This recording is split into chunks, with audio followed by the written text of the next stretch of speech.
Blessed love, this is Ras Cashawn representing for the Lion's Voice. Seeing? Yeah, man. Keep it locked right there, sir. On to Zion we go.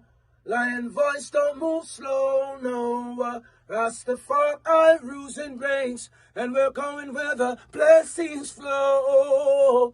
Keep it locked right there, sir. Seeing? Ras Cashawn said that. Lion's Voice.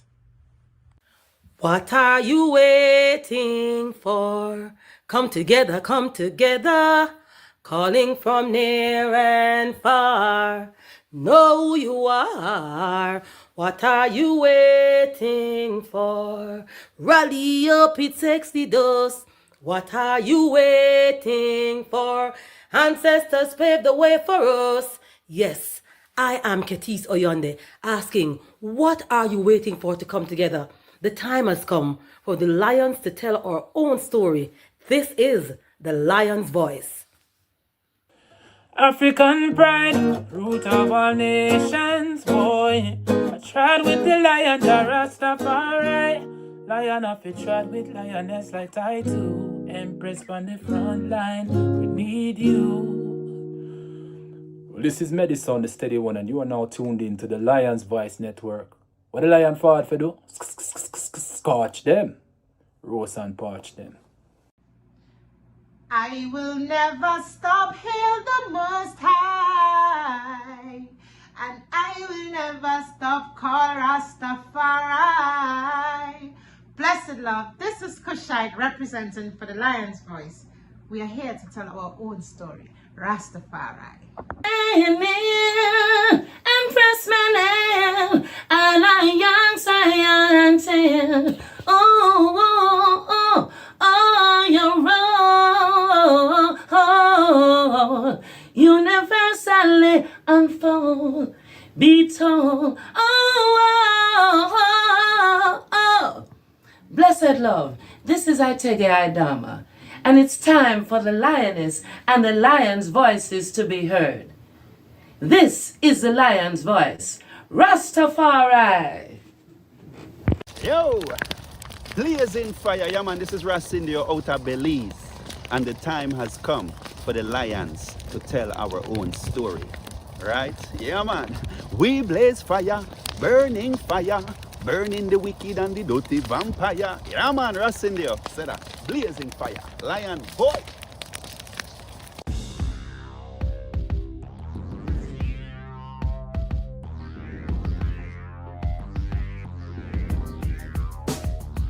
Lion voice, tell them that's the people first choice. Lion voice, make the lioness them feel nice. Lion voice, with the lion cubs we sacrifice. Lion voice, got to show the people them the life. Lion voice.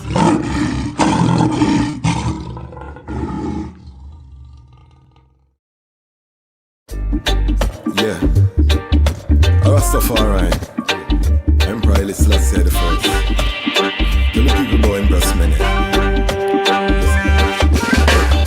Well, even if the stars they fall and the moon turn into blood, but through the coming while we stand tall, I will shower you with my love. And even when the people start ball, cause they see the city streets them flood, but when the hurricane blow down your wall, I'll be by your side, I mean I'm both.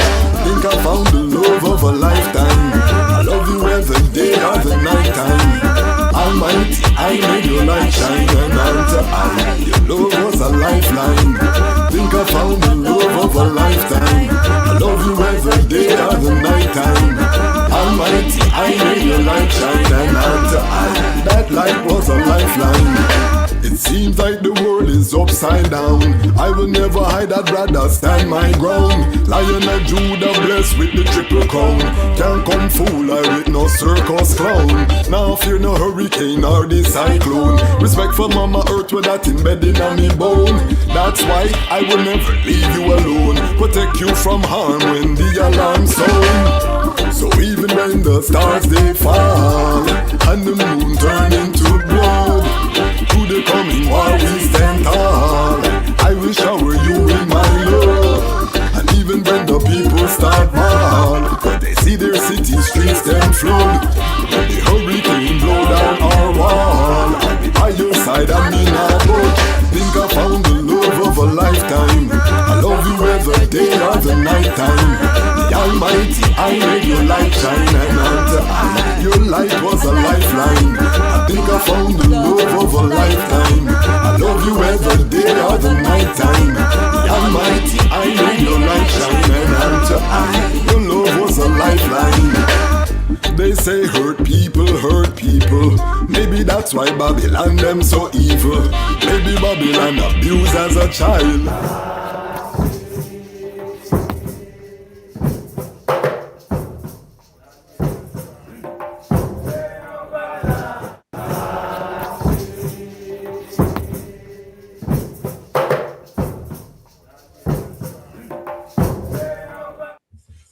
Greetings in that divine name of His Imperial Majesty Emperor Haile Selassie I.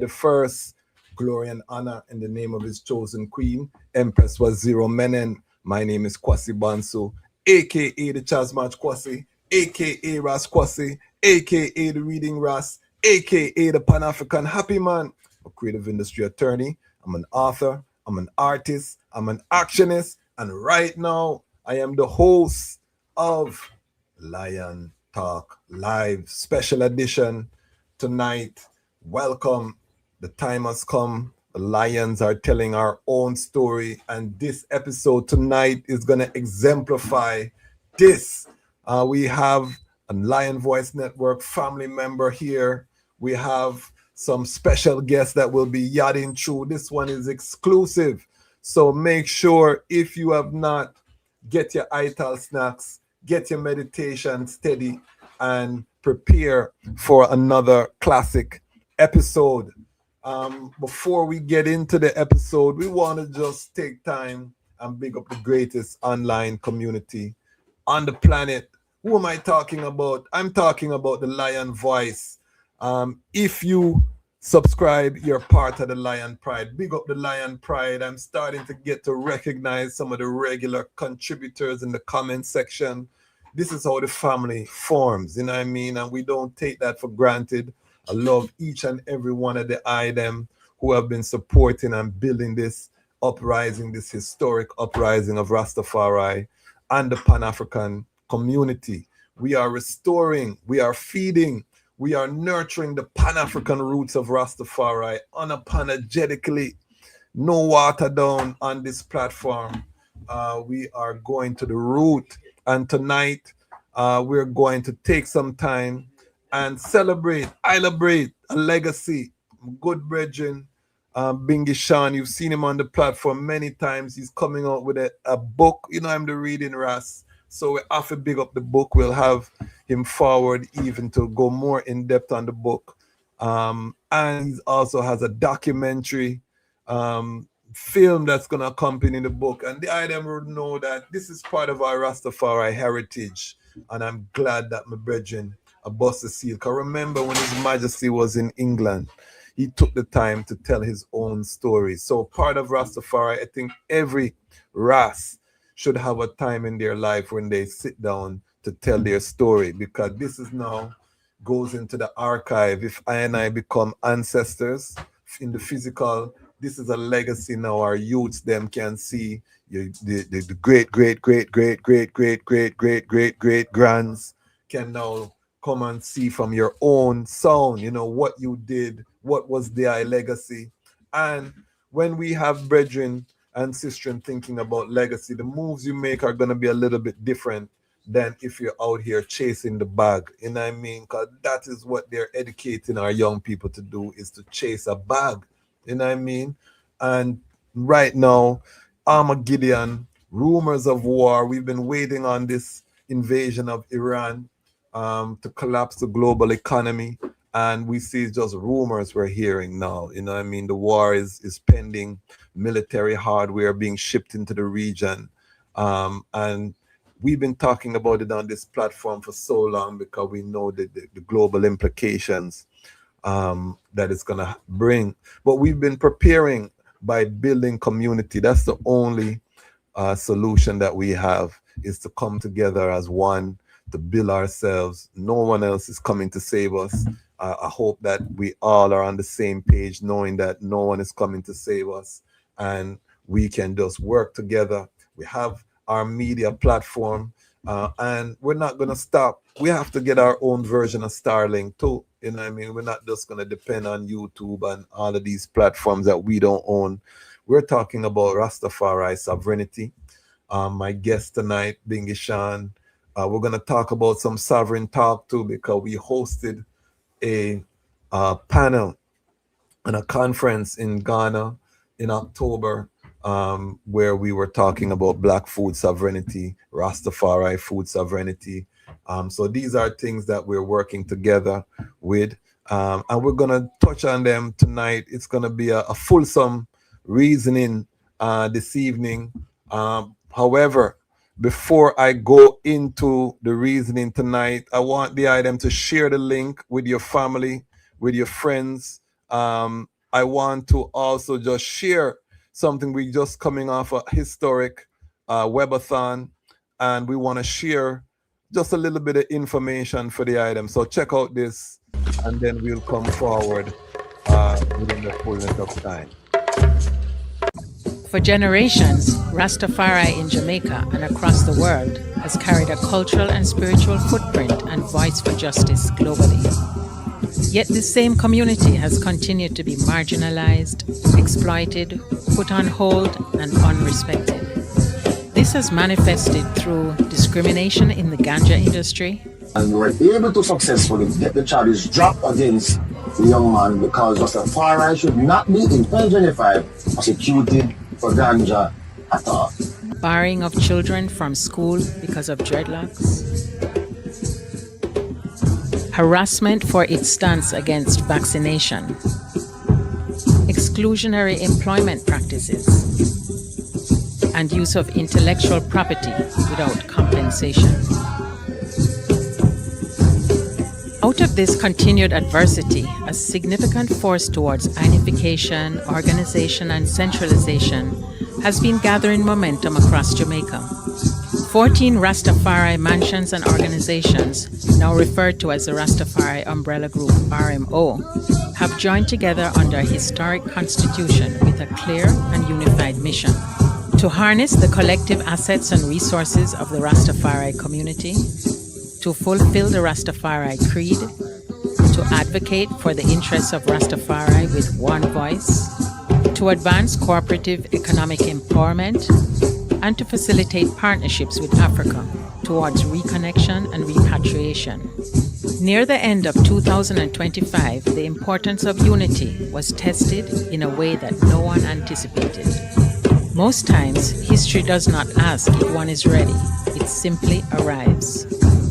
The unity established by the RMO amongst 14 Rastafari organizations has been tested by one of the most intense disasters of historic scale.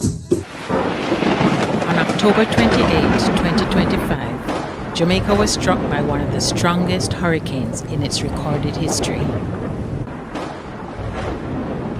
The western end of the island suffered the catastrophic hit from Hurricane Melissa's impact.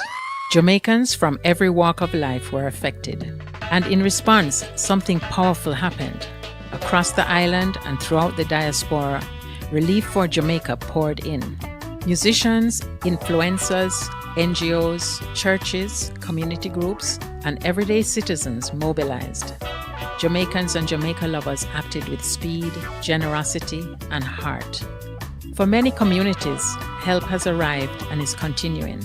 But for others, it has not. Disasters do not impact everyone equally, and relief does not always reach those furthest from visibility or power. As the island continues to struggle to stabilize, an uncomfortable truth remains untold. Within this national tragedy, one community has been largely unseen.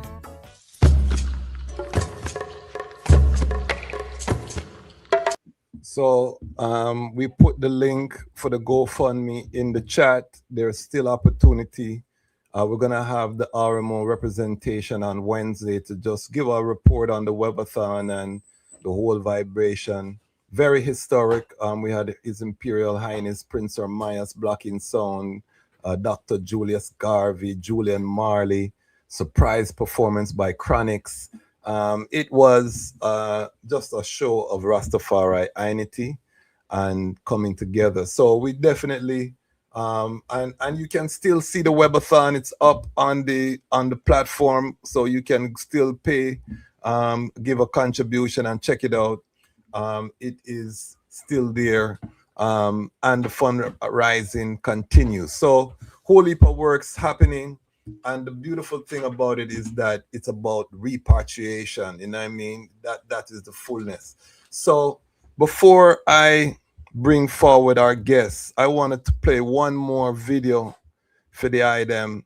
And this video is gonna introduce the guest in the right way, because he's the driving force behind this video that I'm gonna show you. So I prefer to introduce this brethren by his work, because that's the only way you really gonna know who this brethren is. You know, we can reason and all of that, but when you see the work, that is when you will know who this brethren is. So let me just introduce him the right way.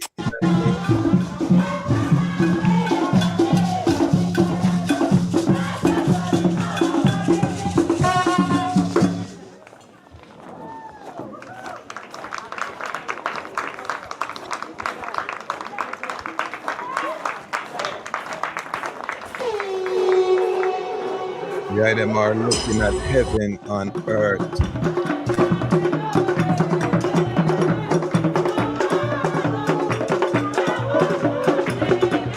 At least a template, you know what I mean?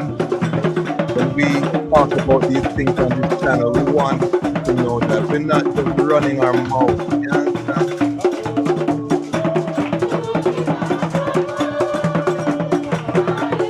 It is possible when we come together to manifest the work. It's here, and we're gonna talk to the president.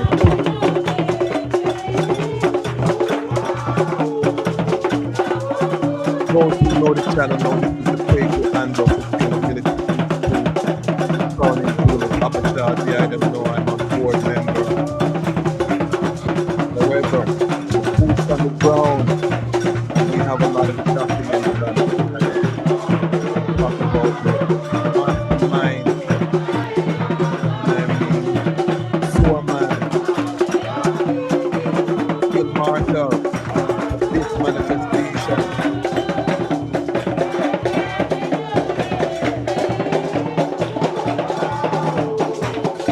So this is repatriation done the right way. You see the village is there, the royal family and then fully integrated.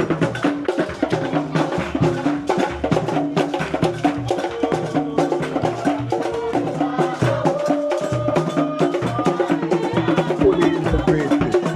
Asian and the modern. You know, one, you see the dance that this should be doing. You have a dance to make us call the puppet show. See where them things from?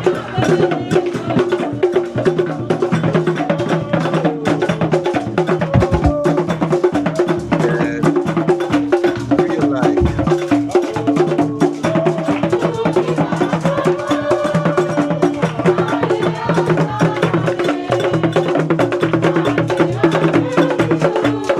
All right, I'm gonna stop it there because it's a long video. But that to I is the introduction, you know what I mean, so that the item can know who we are introducing. I'm biased, it's my good brethren, and I went to university together, you know, beyond even brethren, his family. So it's a joy anytime I can bring this brethren on the platform. Lion Pride, give a warm welcome to the great Ras Cashawn Myers.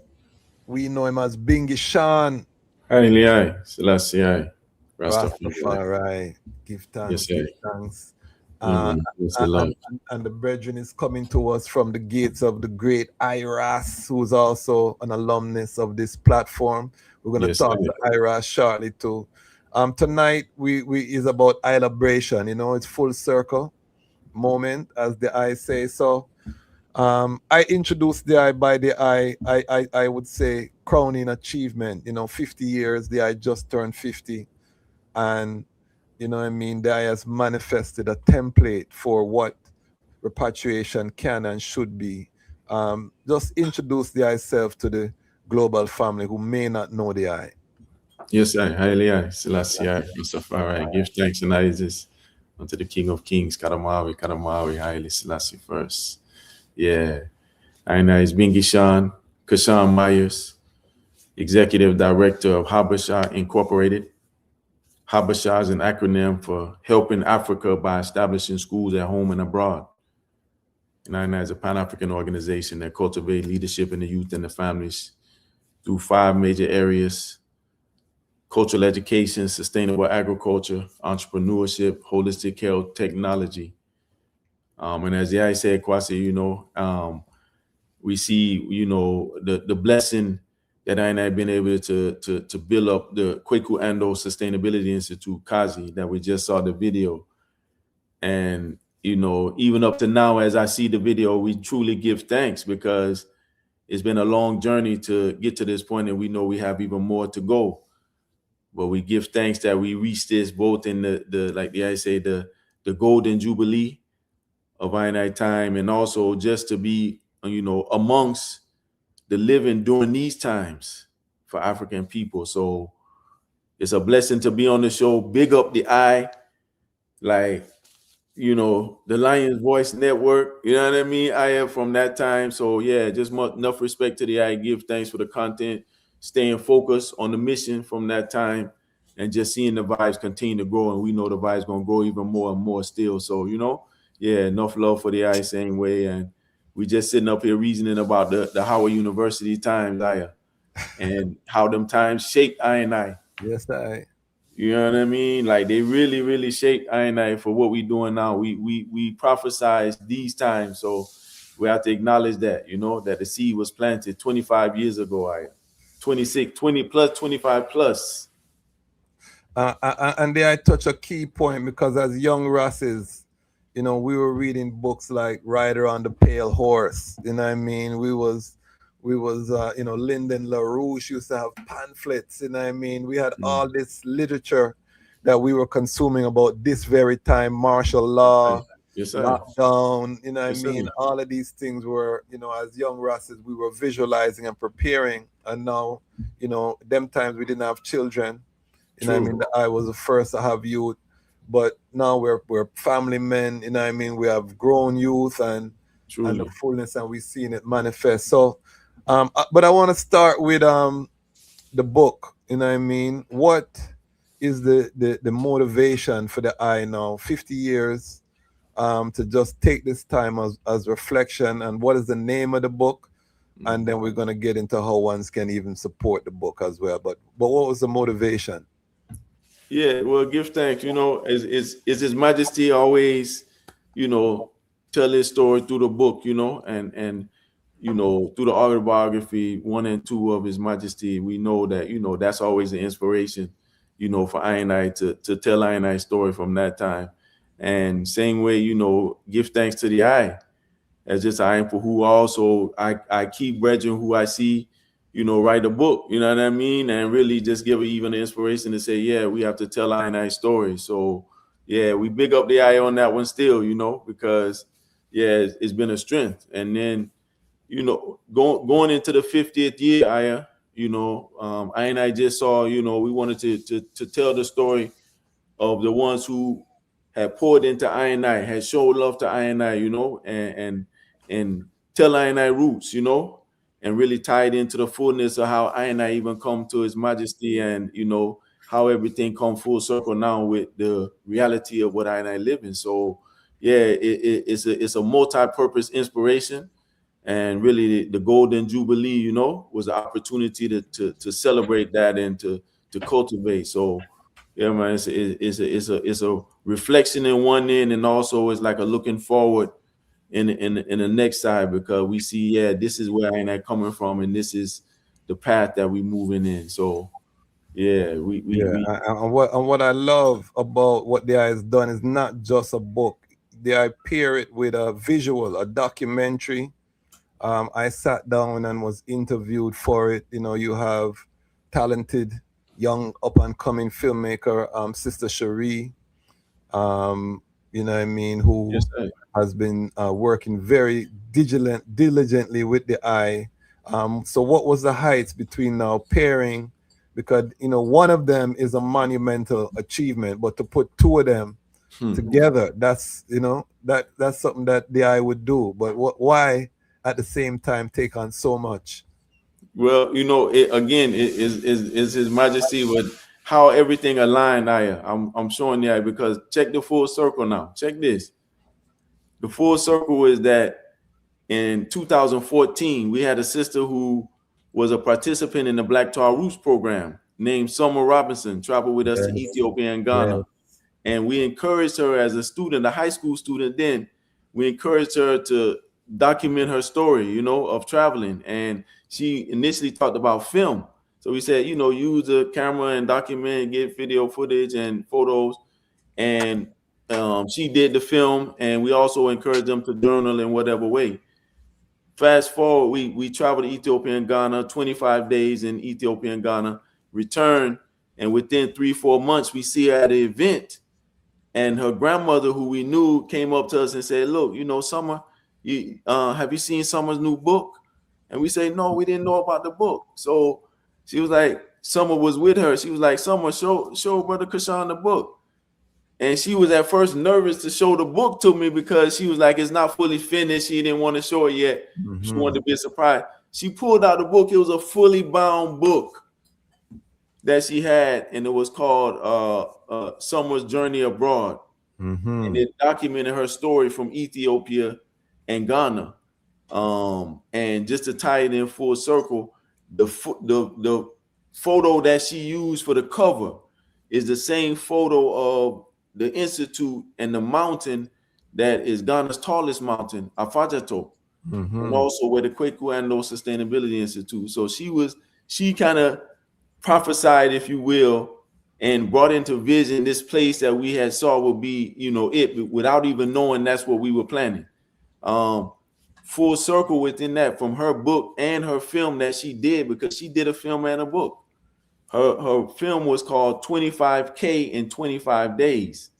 So she documented, because we said we went 25,000 miles in 25 days cumulative when you looked at all the travels that we did. And so she had a film and a book. We was inspired because guess what? She ended up being our writing coach for the book.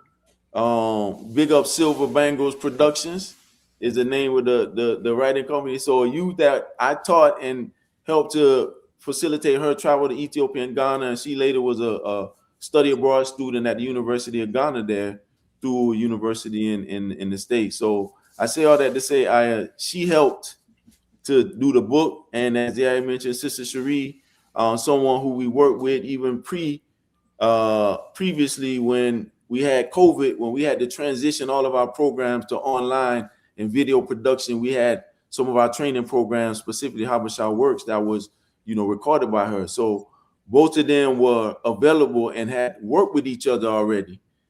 And we just said, you know what, we can do our interviews.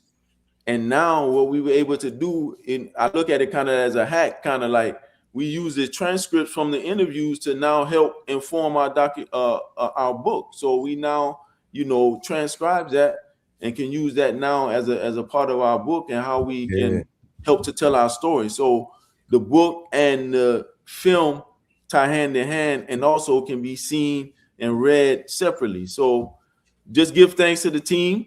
Really, you know, give thanks to everyone who was a part of the vibes, and it's been powerful for I. And like I said, the I really been a big inspiration in Truth and Rights, because, you know, I see the I even being diligent with the research with the book and certain things, and just know how the I, you know, like the I say, as the reading Ras, you know, the I promote the vibe. So telling that story, you know, the lion have to tell his story. I so big up the lion's voice for being the platform that we really kind of, you know, first even talk about this, because this, you know, we been showing that we have an upcoming screening of the film and book signing, but really this is the first time we really reasoning, and it's that it's on the lion's voice, because we see so much that's come from the lion's voice over the time and the information, and again, we can't say enough, yeah, I mean, like for real, big up, King. Thanks, give thanks. Serious work, you know what I mean? To stay steady on it, and you know what I mean?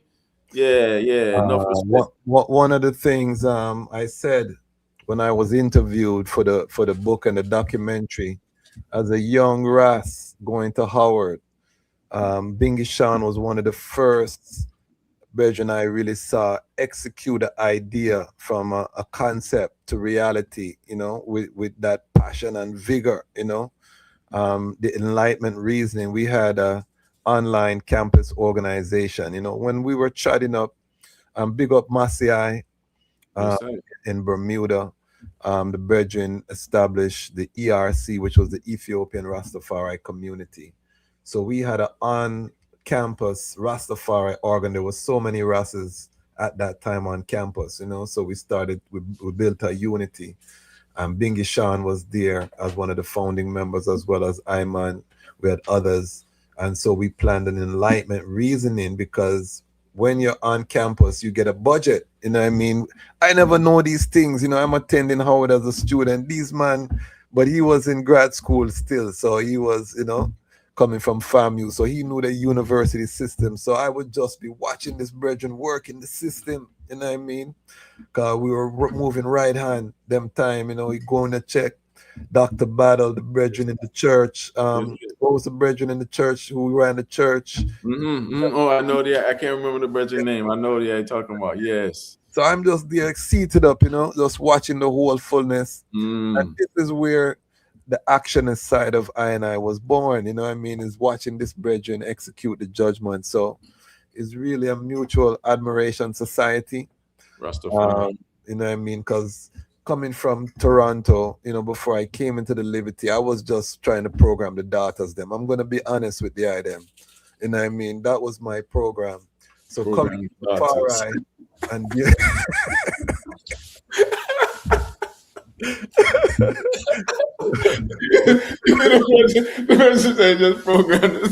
was the whole program, you know what I mean? So when I was coming into far right now, and you look at this thing as a bigger mission, you know what I mean? And it works.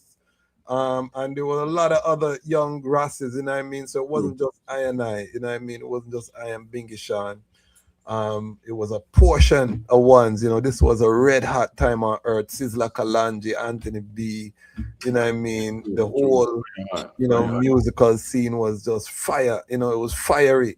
Naya Bingy, you know what I mean? So, and the elders, you know, were in their strength at that time. Ras Pidal, Mama Bubbles, you know what I mean? We had a plethora of Asians here. So it was a power time, but I just set that scene to say, you know, the eye is giving thanks for I, but I have to give thanks for the I. Where does that fire and that passion of execution? Because a lot of people reason, but the I has always from I know the I, you know what I mean? The implementation, where does that come from? Yes, well, you know, it's the inspiration of the King first and foremost, and I think that inspiration manifests itself even from within our bloodline through our grandfather, you know, because we always see my grandfather as someone who never worked for anyone. He always employed people.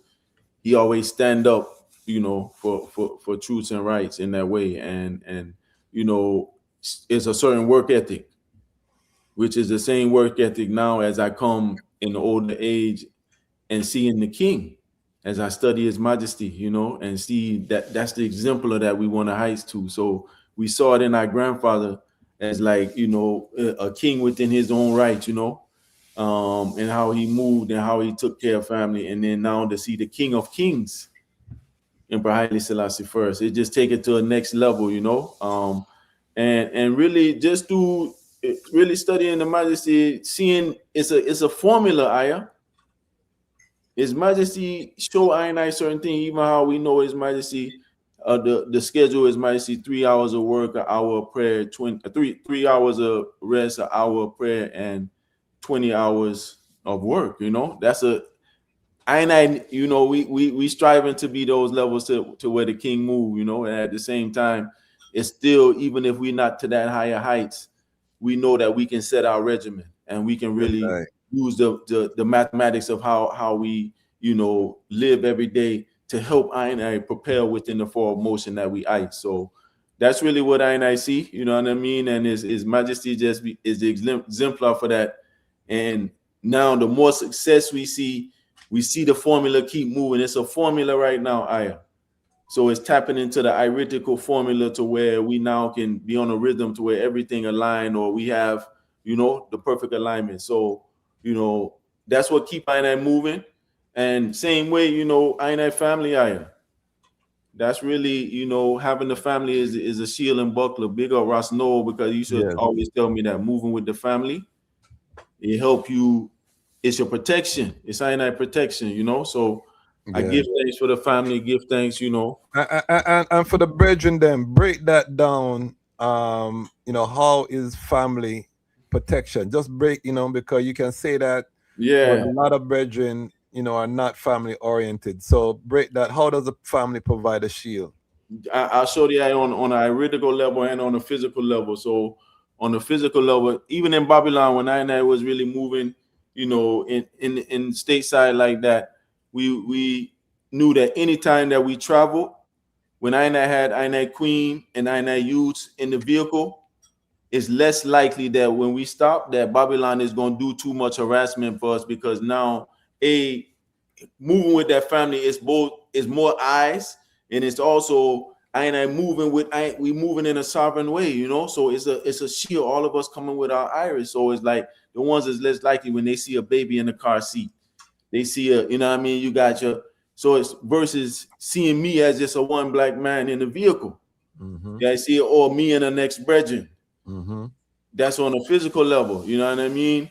So it's eye text in that way. And iridically now we have the family, so we have to think about the work, the movements that we make. We can't just make a thing just because we feel like, and no, how would that affect their family? What kind of movement, We have to be mindful and responsible, because we have not only mouths to feed physically, but iridically, we also have to uphold a certain moral standard for the youths and make sure that they taken care of and dealt with. So it keep that grounded, that we do the right thing, because we put the family first. We put the youth first, what is in the best interest of the forward in the family. And so that's just two sides of the protection, but there is so many heights to that. But yeah, that's the basic compound of it, to where that's our full protection, It's key. And for the young brethren, I hope they're taking notes, And this has been from history till now, and we've kind of lost that focus in terms of as a young man, once you identify your purpose, and once you start to achieve within that purpose, that you now seek a queen, as His Majesty did in Harar. There's an order, but the whole purpose is to be able to put yourself in a position where you can support a family, as opposed to just being out here chasing a bag, or making decisions that may have ramifications down the line, creating broken families, without that consideration. So give thanks for the example in terms of the family being a family man on the battlefield. I think that's very powerful. Now, when we were young Rasses, we always talked about the welcoming committee, and this is something, I had Ras Ivai on the platform, and I was bigging him up for helping to create the Nyabingi guidelines, because I used to go through the guideline, Yes, sir. And welcoming committee was one of the portfolio in the Nyabingi guidelines. So that's how we even started, because we were studying these documents. I was telling Ras Ivai, we give thanks for that. But talk to us about, because the I has really gone before I and really established that in real life in terms of the welcoming committee iris. But explain that whole energy, and then I think even bring us up to today, where the I is doing panels about citizenship, and educating not just Rastafari, but the diaspora or the Livaspora about returning to Ghana and citizenship. The I received the I citizenship. Talk to us about that whole concept, and then what the I is living right now. Yeah. Yes, well, you see, again, everything come from them days at Howard, though. I honestly, them days at the Bingy House when I really was just soaking up the knowledge of the king and learning from the elders and Imple and just pushing through, because it was foundational times, you know what I mean, to really to really behold and manifest what I saw coming forward, and we from them early times, we always said we wanted to be on the welcoming committee, particularly for Mama Africa. That I used to be on, the side where we receiving brethren and sisters from near and far and helping them to return. And really, it was through that manifestation of those early days of being on the welcoming committee when I first eyes up Black to our roots. We just was reasoning about it just now. We said we was talking about Ras Tariq and how I came up to DC and seated up and rested up with the eye. You know what I mean? I think IAT was there too. Yes, I. And we went to the African embassies, 5 African embassies: Ethiopia, Ghana, Tanzania, Zimbabwe, and Kenya. And we explained to them that we really was eyeing to bring youth from America to their country and what kind of support could they give I. And so all of them were receptive. None of them really had resources and said, hey, if you can reach in, let's see what we can do. And so Ghana was the one that we had the best links to. Big up Sister Imara and the brethren Ras Ariel, who received I, in 2003. And from there, they say it's history, to where I see it to, touch ground for the first time. I and Siobhan tried through, from France to Cote d'Ivoire into Ghana on bus. Cote d'Ivoire was in a civil war at the time when we flew into Abidjan, on a buddy pass, King. If you know, brethren, just imagine we flew to Paris on a buddy pass. We end up being in Paris. Was it where did you get the buddy pass from? Brethren, it was a one that we knew worked at the airlines, and they just gave us. I was checking if it was Queen Mother Moses because she was. Yeah. She was there at the time. No, it was we. Did we know? I don't even think we knew Queen Mother Moses. No, maybe we did. 2003, yeah. But no, we didn't. We got the buddy pass, got to Paris, and end up getting stuck in Paris because the buddy pass is standby. So we end up going to the Louvre. We go to the museum. We go catch the subway and go and see the stolen goods that they have in Paris. Then we get forward and we catch the next day's flight out to Cote d'Ivoire, because at the time the flight was going to Cote d'Ivoire, which is a neighboring country to the west of Ghana. We fly into Abidjan. It's a civil war going on this time. So we fly in. That means soon when we get there now, when we land to the airport, we taking our bags and thinking, all right, we had a hotel. We go to the hotel the next day. We say, all right, we're gonna leave out, catch the bus. We try to get to the bus. They say 6 a.m. We leave, and we get there. All right, let's by 4:35. We at the bus station. We get there 4:30. The thing full, everything loaded, everything already up. So we like, we don't know what we're gonna do out here. Mm-hmm. Well, we end up saying we gotta catch taxis. We want to now. We gotta try to get to the border. Okay. Because we get the bus that's taking us on the border. So now we gotta. So because the place was in a civil war, the taxis could only move a certain distance, maybe like 2 or 3 miles. They can only move in certain like city parameters. So we had to go from a series with our luggage, a series of taxi. Yeah. The next taxi, we went through like 5 taxis before we reached to the border. Hot. And by that time, we had to pay everyone. We had to get out one. They haggle over who gonna pay who gonna take the thing. We won't get back in one. So we got into Ghana, and the rest, as they say, is history. But it was a try to reach in and give thanks to Siobhan, because I was brethren. That was some serious movements. Yeah, man. We know what, we know where we was going. Trust me. Big up, Sister Siobhan. One of the most battlefield tested on the planet right now. Talk about this love story, because you see this brethren is just one half of a larger entity, which is him and his queen is one flesh. Talk about the importance of Sister Siobhan role, because even from Howard time, you know what I mean, she was there. Yeah. She eventually moved to DC, and when she moved, the brethren had to settle down whole heap too, because the Queen came in with their firstborn, you know what I mean. But talk about I say. the role. I have to get the item from my I show, Lion Love, Yeah. because this is one of the powerful love stories within I Liberty. But talk about the importance of Sister Siobhan.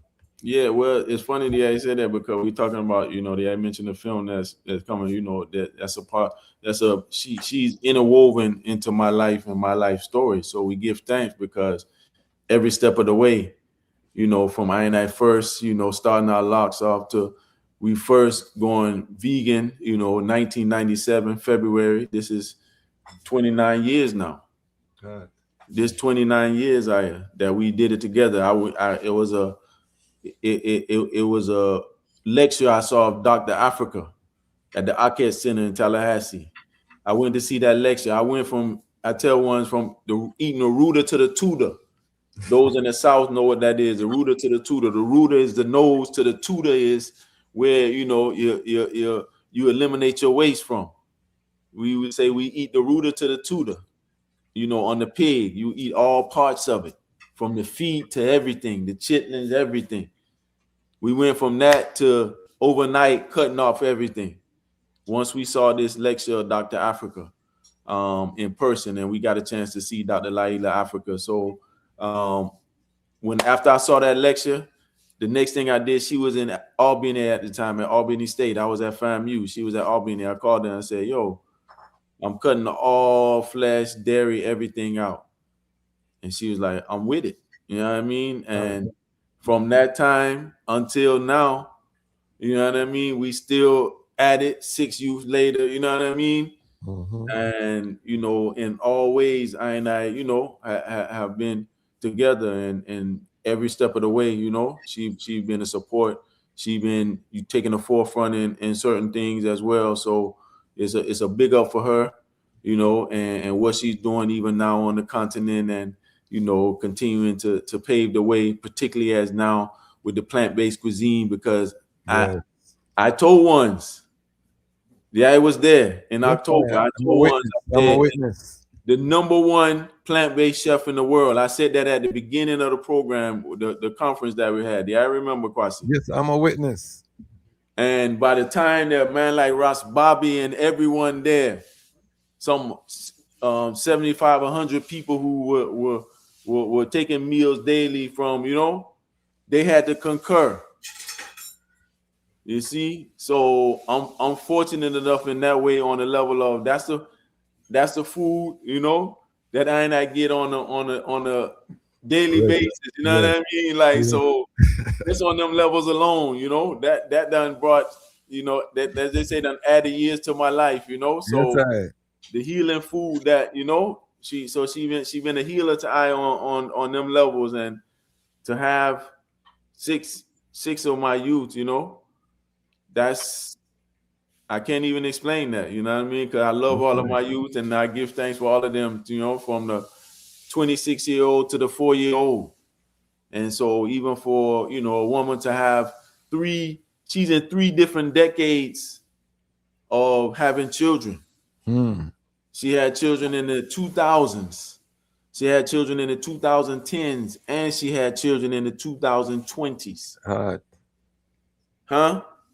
Serious. Big up that, you know what I mean? Yes, I mindful. Yeah, and still, you know, yeah. So yeah, big up Siobhan, man. She, you know, she already knows. I don't know if she listening in or not, but give thanks, you know, for the contribution in His Majesty showing that the balance of the Queen, you know, and so she uphold that, you know, the characteristics of Empress Menen, and you know, live within that fullness as a queen in herself. And so she's been a major part of me being able to, you know, continue to move and make certain things happen, because now we know we have, you know, right by our side, you know, a woman who can be trusted, who's, like I said, battlefield tested. And here we are today, you know, and able to give glory and honor to the Most High, because we see what's come forth, through us working together as a team, balance, man, woman, and child. So Yes, it's an honor, one of I elders in the chat, Ras Zola, honor and respect forward. Big up Ras Zola. You see him representing Ras Zola. You see him representing African food basket. Oh, man, you already know. Look, every shirt I got a Razola on, I'm wearing it, King. Trust me. Trust me. Razola ain't want to give me. He had some nice pants, man. I was trying to get them from him that matched his he had the white black food sovereignty shirt, man. So Razola, I gotta get a pair like the eye still. So big up Razola, Yeah, we're gonna be bringing Razola forward. He's launching officially Rastafari food sovereignty. And we're gonna be bringing forward the Guyana Naya Bingiel. So them keep it locked. Them know we are a global platform. We are highlighting the powerful works Rastafari is doing around the globe. So if you're not subscribed, make sure you subscribe. One of the things that we have to make clear is that the I has never been alone. The I always has been working with brethren and sisters. A lot of brethren and sisters, even that I know through the I. Even Ras Zola, I know through the I, even though we both were in Toronto, but it's through the I, you know what I mean? So a lot of my brethren and sisters that I love today, I've met because of Bingy Sean, and one of them is sitting right beside him, and he's been on this platform, Iras. I want the bring in Iras because right now we want to give this brethren some flowers because he's coming up with a documentary. You know what I mean? How did I meet Bingy Sean? And what would you tell the global family about this brethren? Bingy Sean, his works here is legendary. I can't remember how I met Bingy Sean. I know Bingy Sean. I mean, I've known him for long. It could have been at a Bingy. Yeah. You know what I mean? It could have been because I've been here in Atlanta since I was age of 18. Also went to university here. So I give thanks.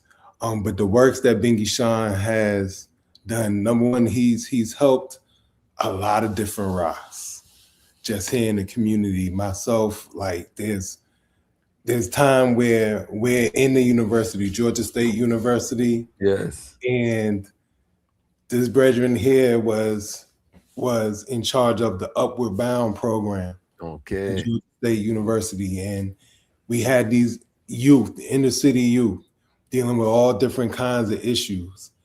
And they're coming to a university and seeing Rastafari brethren as their instructors, as their they're learning Amharic, you know what I mean? Yes. We're sparking the minds. And he knew exactly what to do. He had myself, Ras Ishak, he had Ras Kofi, he had a lot of ones.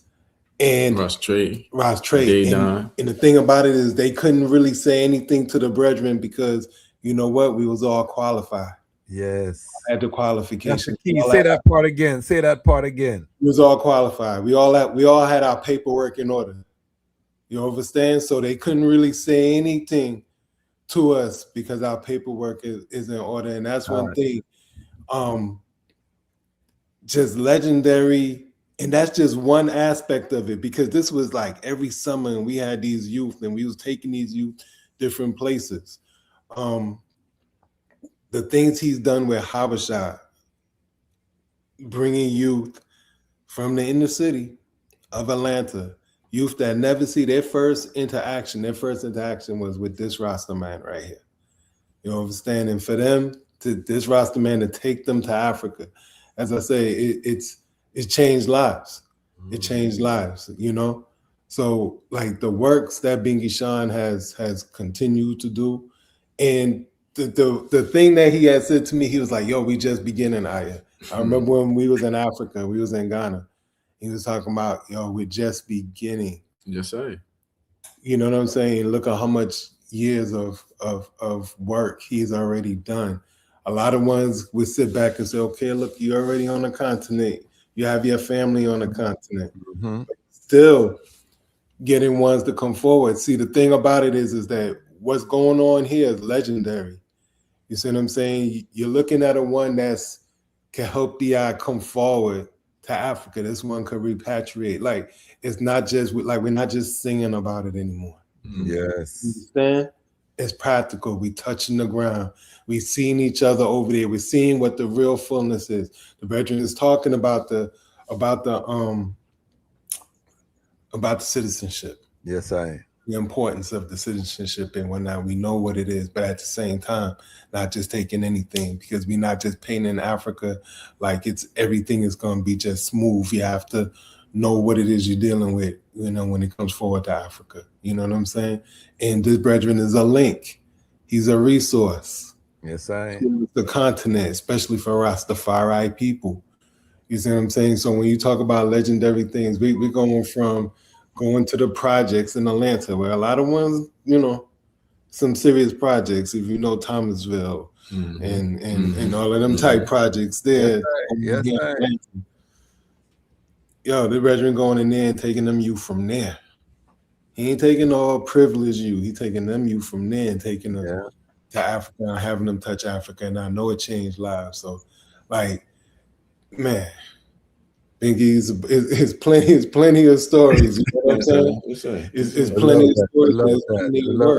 And Iras is no slouch himself, you know. That's what I was just gonna say. Going into hell, into the belly of the beast. If you haven't seen the Iras episode, go and watch this brethren story, because this brethren trotting into the prison system, federal, you know what I mean, doing the works, reason with all kind of, you know, brethren bringing light. He's a prominent radio host for years in Atlanta, promoter, you know what I mean. So this is not coming from a slouch over here who's bigging up my brother. So no, I give thanks.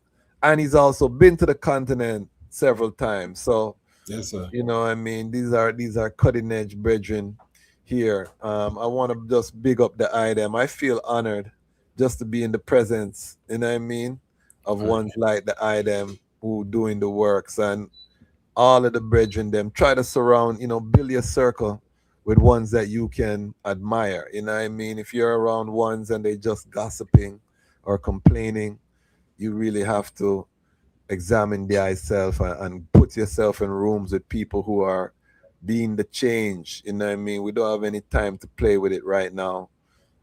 It's Armageddon, you know what I mean. So I give thanks for the item. We are here live with Bingy Sean, Ras, Iras, you know what I mean, two legendary brethren together in one space. I want to big up Grap Lover for the $5 attribution. Big up yourself, Grap Lover. Bless it.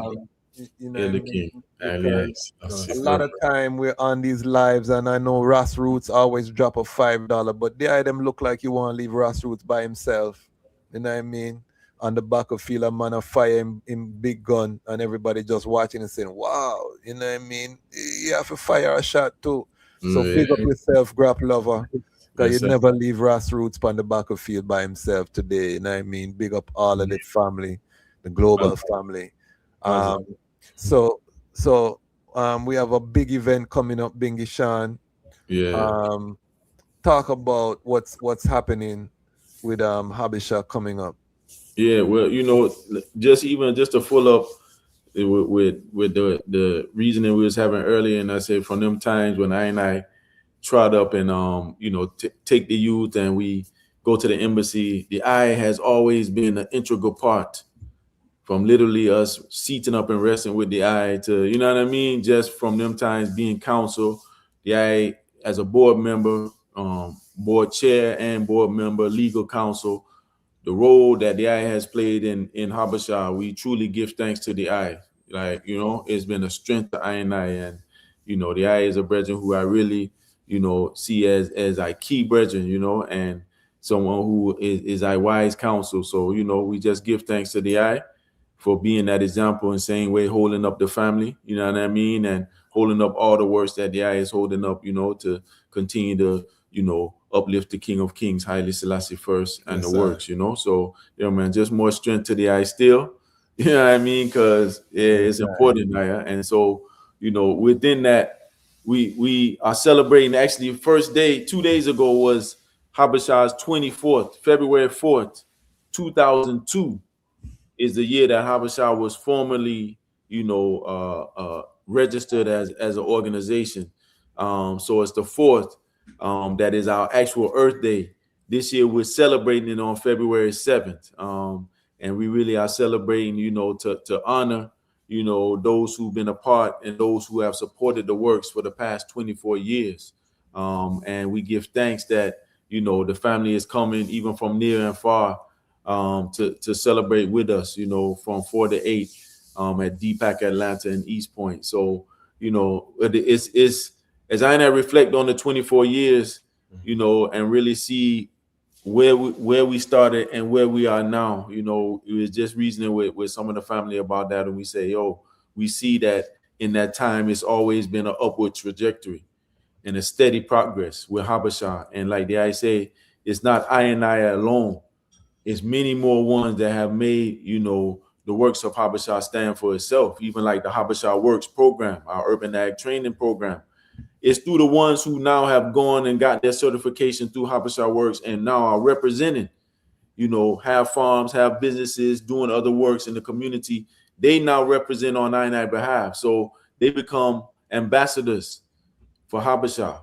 So big up the Habesha alumni, all of the ones who, been a part of our training program, because that's the network that I been able to build, through the family. And, it's all upheld by the King Symbols of His Majesty, Pan-African unity, and how I move together in collective security. So that's really the fullness of what we see, the works, nation building through agriculture.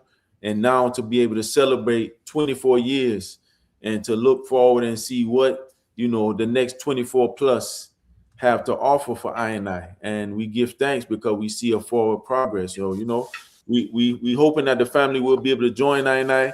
I'm in Atlanta for the event, which is next day. I think we may have a few tickets still available in the event, right? It's an in-person only. This one here, we're not Zooming. This is a special one in that sense, to where we want family to be in person. We'll have some after shots. But this one we say, sometimes we just want to have it where we can celebrate and we'll build more. But yeah, the family will be in the place for the event on tomorrow.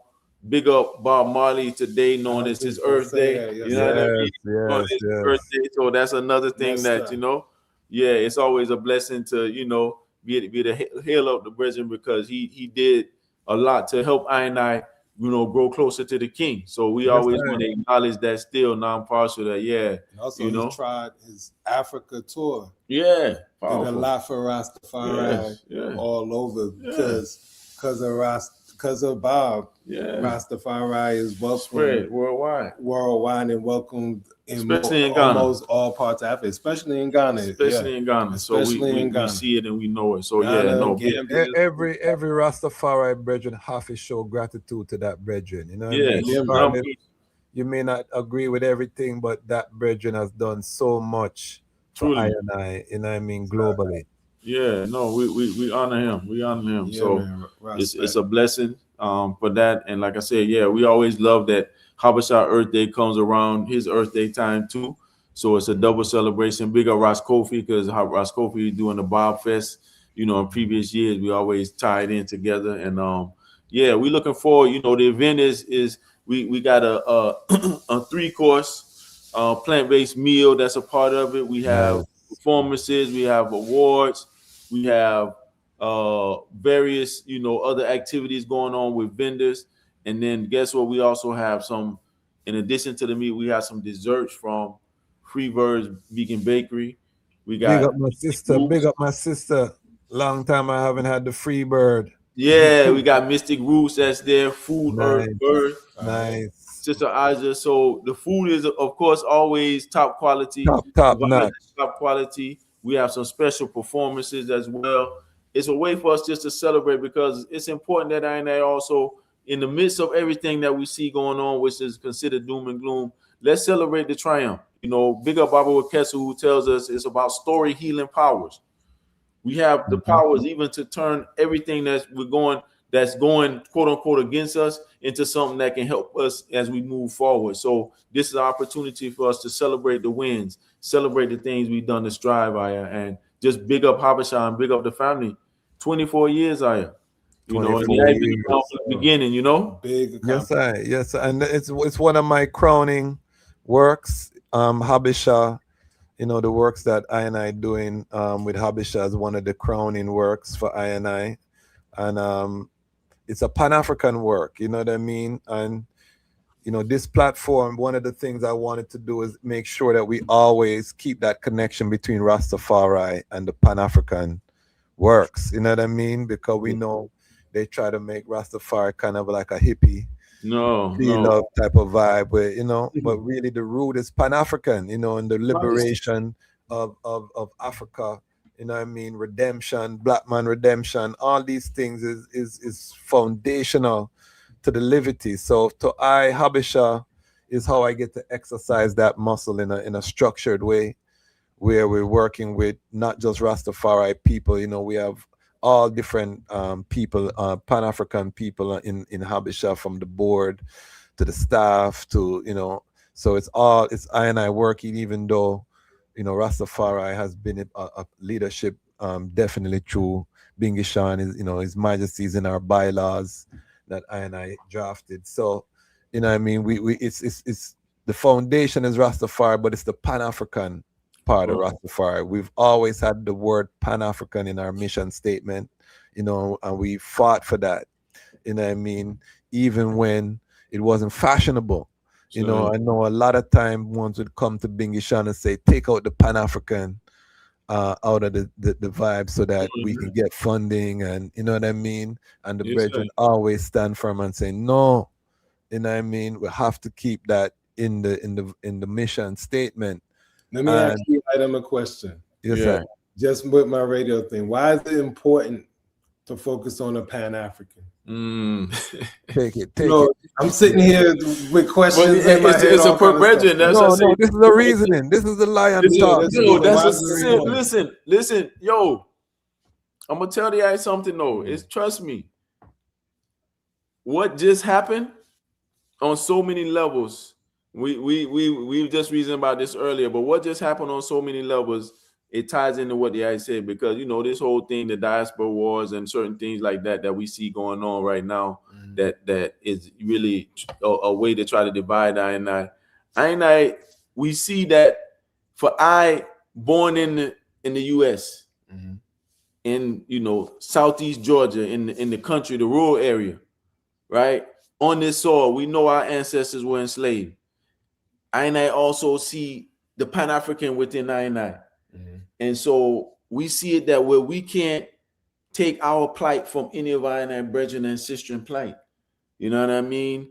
And I have to know that we all are one. So when they come with like, oh, it's only, let's say, reparations or who built this country or whatever, it's I and I saying, no, it's one people. Because when we go to Ghana or anywhere in Africa we go, we want to say we want Africa. I want to go anywhere on the continent and be free. So at the same time, anywhere where one of I and I is harmed, it's all of I and I harm. So, you know, we see that the Pan-African piece is important because we have to show that our plight is connected. It can't be separated. Just because certain things happen in America, it don't separate from what happened in Trinidad, what happened in Jamaica, what happened in Guyana. You know what I mean? It's all one. So everywhere we ask for reparation in all of them places, it's for all I and I. Because guess what? I and I was our brothers and sisters. They got put in Trinidad. Kwasi got put in Jamaica. I and I was on the shores of, you know, Savannah. Did I see it? And now I and I coming together forward again. The family was broken up. Now we coming. They can't tell us no different, Aya. Yes, sir.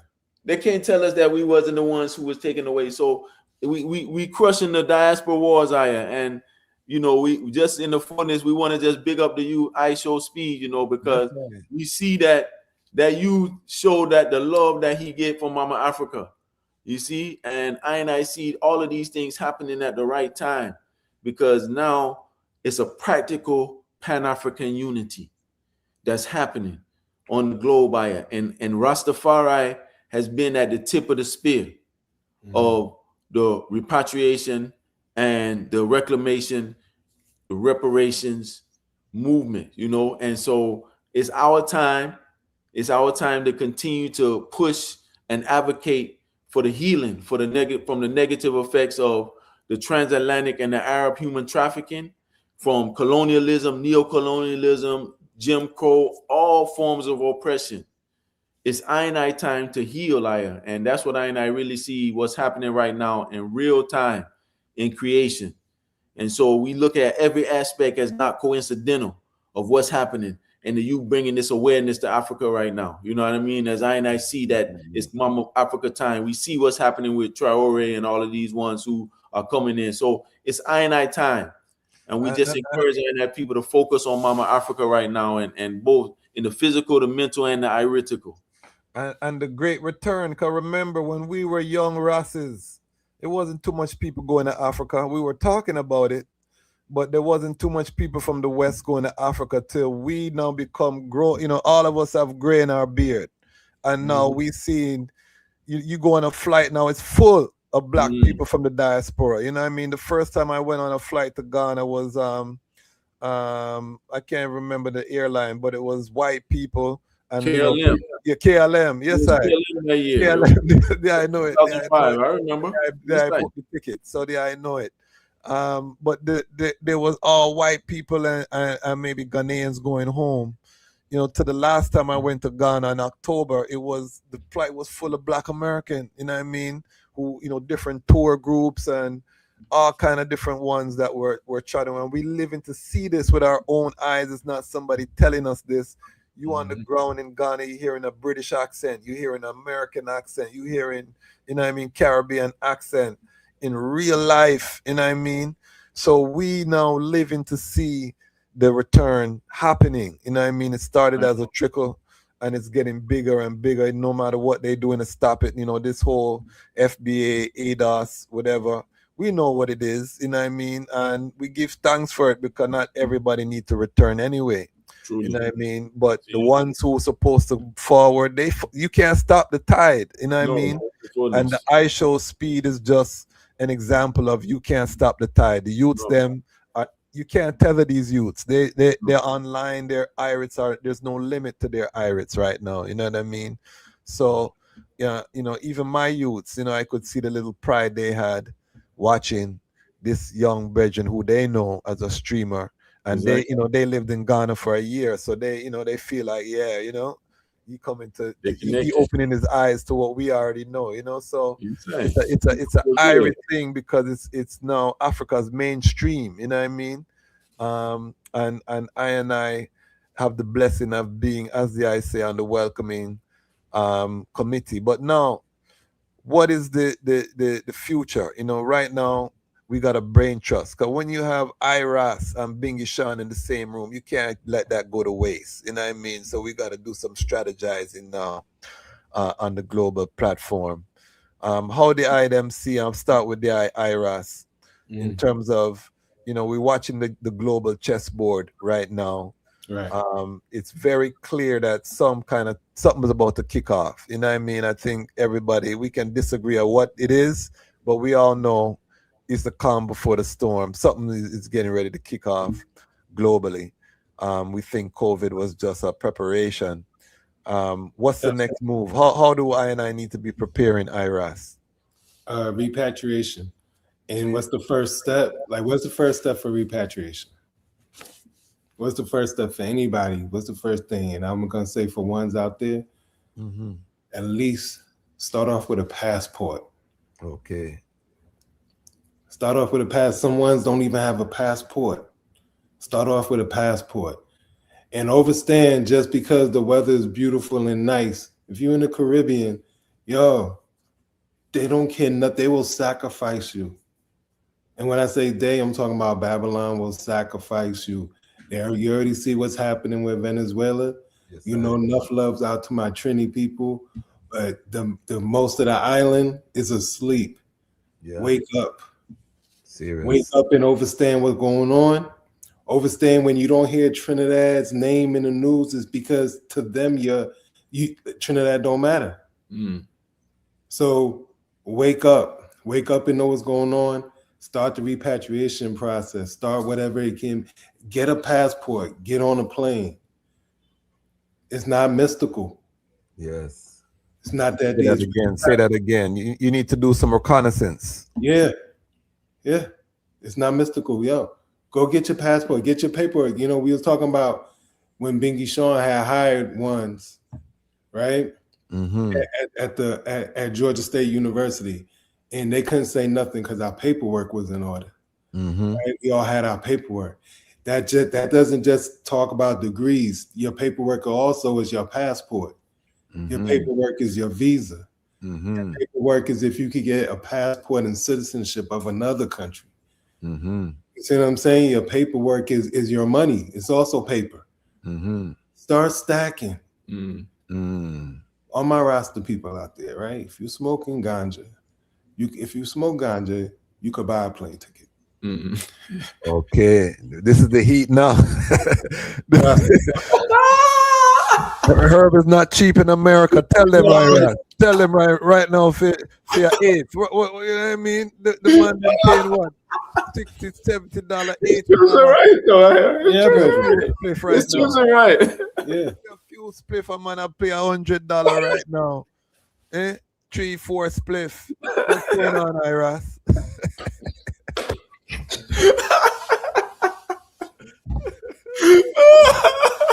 What's going? What are we talking about right now? Yeah. You know what I'm saying? So but all jokes aside, one's really, when I say about getting your paperwork in order, for real. True. Yeah. You have to get your paperwork in order. You have to know what it is. The first step is to step out the country. Go visit. Leave the Caribbean. Leave the Caribbean. And I'm saying, that there's other options because it's so close to America and what they doing here. And I'm not saying that America and Babylon is not going to be able to touch Africa and won't be affected. Yeah, it affects Africa as well too. But you're on a continent. We're on our foundation. Yes. Home base. We're at home base. And when we're at home base, we strong. Yeah, it's a different story. And also, you want to be close to food production, indigenous food production, all of that. If things shut down, the shipping, because the shipping is going to be affected, All of that's going to be affected. The food in the Caribbean, the food, the fish. A lot of these islands, rely on the fish and in the sea, but they're gonna be bombing up the sea. Yeah. Contamination of the sea. No, it's serious. It's real serious. It's serious, and this means that you might have to fast from the herb. You know what I mean, and save that money. You know what I mean. So that's how serious it is. So we're laughing, but at the same time we are laughing because we know as herbalists, you know what I mean, that there is a cost to that lifestyle in the West, you know what I mean, regardless, unless you're growing your own, but most people are not growing their own. True. They're going out. So if you have to fast, my family. That's what I'm saying, fast and buy a plane ticket. And especially if you're a brethren who's the head of a home, you have to do the reconnaissance for your family. You need to let your queen and let your youths them know, take a trip over there, link with some brethren, scout out the place. That's just due diligence. So this is what we're talking about. And this is from 3 brethren who are living this life. We're not just telling you, what we heard in a song. You know what I mean? This is the reality. You got to look on the chessboard where you're going to be when this kinetic war breaks out, because war is coming. You know what I mean? I don't think there's any question about that. And it's going to be a massive war. And we have to know where you're going to be when all of this is happening. Are you going to be in a place where they can lock it down? Remember how we felt. It was COVID already showed us. I was about to say the same thing. Remember how we felt when COVID. And to all the ones who are over in the West, remember how we felt when COVID happened. Just straight up, you felt like, dang, I didn't get out in enough time. That's what you was thinking. I didn't get out in enough time. I got caught. So don't get caught. You know the war is coming. It's going to be different.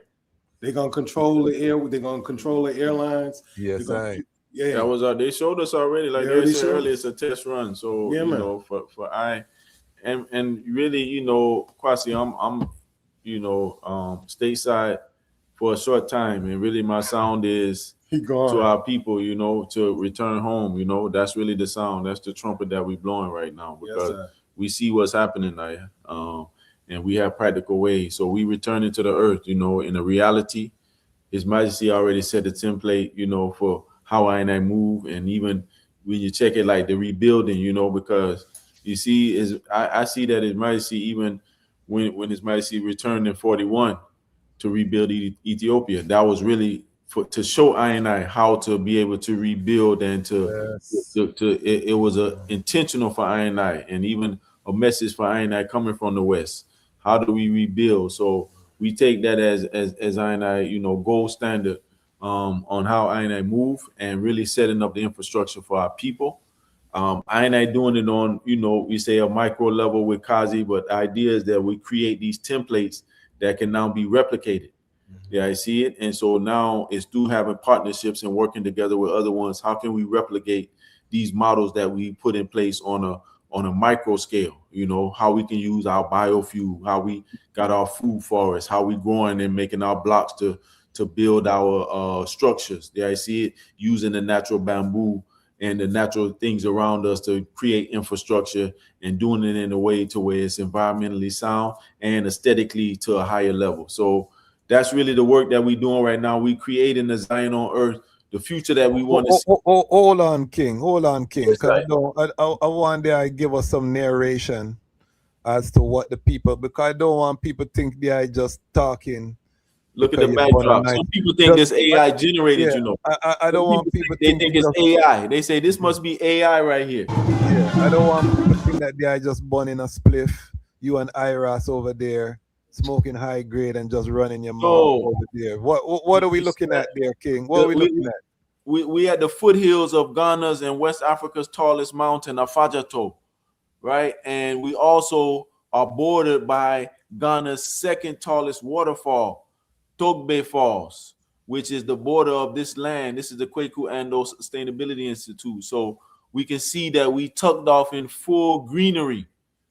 We say this is heaven on earth. You know, this is a microcosm that sits on 5.5 acres of village, you know, and I was just there in October together with the Ayakwasi and men in over 100 people at this institute, as we were now discussing how to move forward within Black food sovereignty.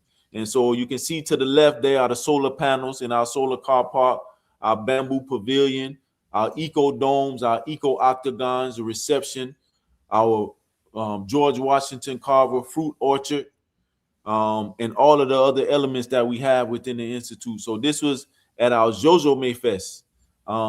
We have an annual festival that celebrates the grand opening of Kazi. We call it the Jojo May Fest, and in the Ewe language of Ghana, Jojo means nature. So this is the nature fest that we have. It similar in the States. We have our organic fest. So I have the Jojo May Fest, you know, as the sister festival to celebrate the Kazi's grand opening. This year we'll be having the Jojo May Fest again in October. We have it always the second weekend in October, which will be the 11th, 10th, 11th, and 12th. So this is just a celebration that I have, but this is the Institute. And so the goal behind the Institute is to be fully what we call zero waste, that everything that we have from the environment, we keep in the environment and we recycle. So now we got the biogas that we can use the cooking gas from, and we get a liquid fertilizer for our seedlings and our plants, right? And then of course, everything that we the goal is to be 100% food, farm, food, forest, and farm to table, to where we have everything that we need on campus. You know, to be able to feed ourselves, to clothe ourselves, to shelter ourselves, and now to learn these various innovations and to be able to teach it to others, with the goal of now replicating this model, either scaling down where it need to be or scaling up as we want to build our communities. And so this is that example where ones can come and learn, build, and share. And we say that Kazi is a marriage between an eco resort and a research and training college, you know. So we bring all the elements together from a Pan-African global perspective. And again, everything we do in Habesha and specifically at Kazi is about healing for people of African descent. And so we use this as a space, as a healing, it's a portal in Liate Wote. So yeah, this is a part of the works. This is what we come to celebrate. And the idea is this is also the future for I. Mama Africa is our future. And so that's really the sound that we call in our family.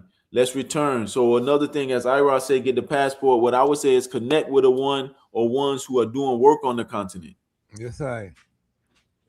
So even if you're not ready to try it today or tomorrow, connect with a one who is there already. Get in that lifeline.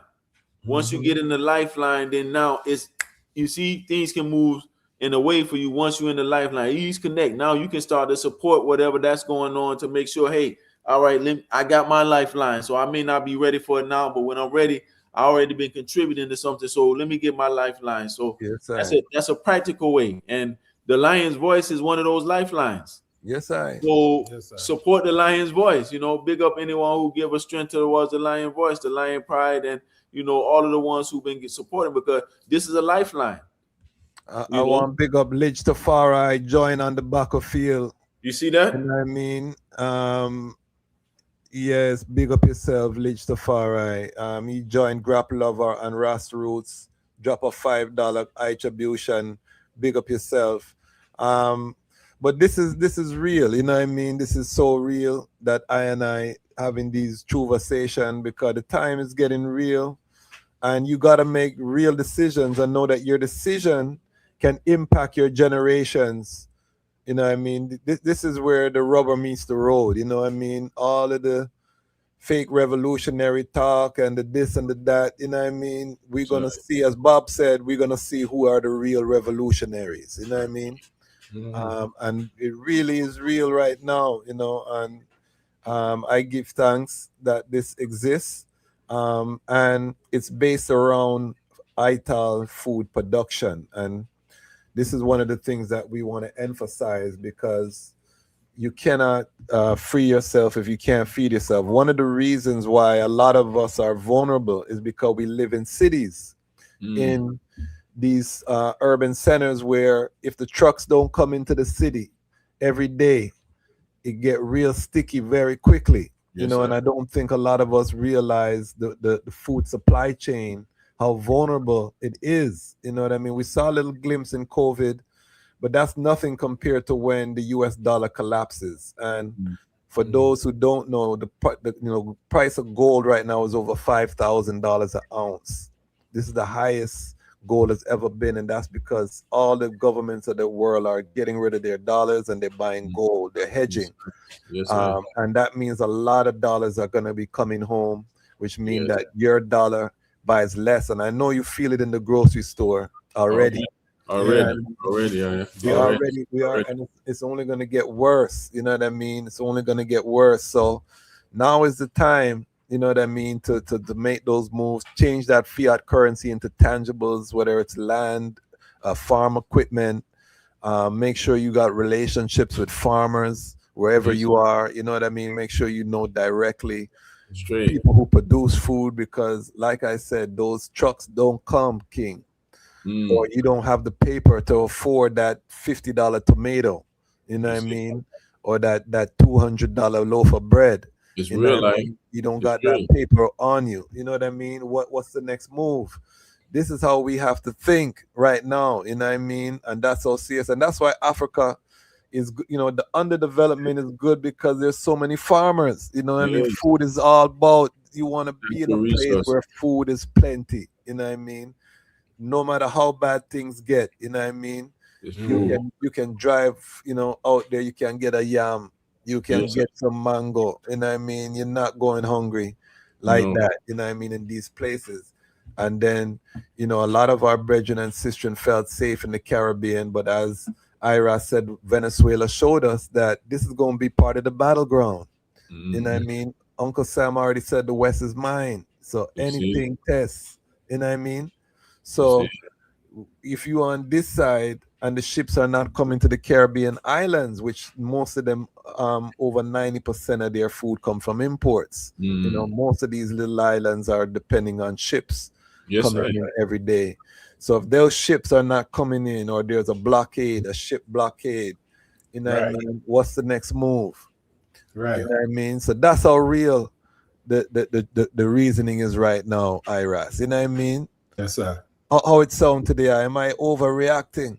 Not at all. No. Nah, not at all. It's not an overreaction. And I say, and really is this generation to do it. Is I to do it. It's not going to be our children, because our children are looking to see if all of the bingy we took them to and all that Africa talk that we talked about all these years, especially once our children become adults, if we really about what we say we're about, if we really about that life. So you chanted till morning. Yeah, and you don't have a passport. Africa. So when I yard home and you don't have a passport. You see that? You know what I mean? So this is, and we know some of the brethren, the legal issues.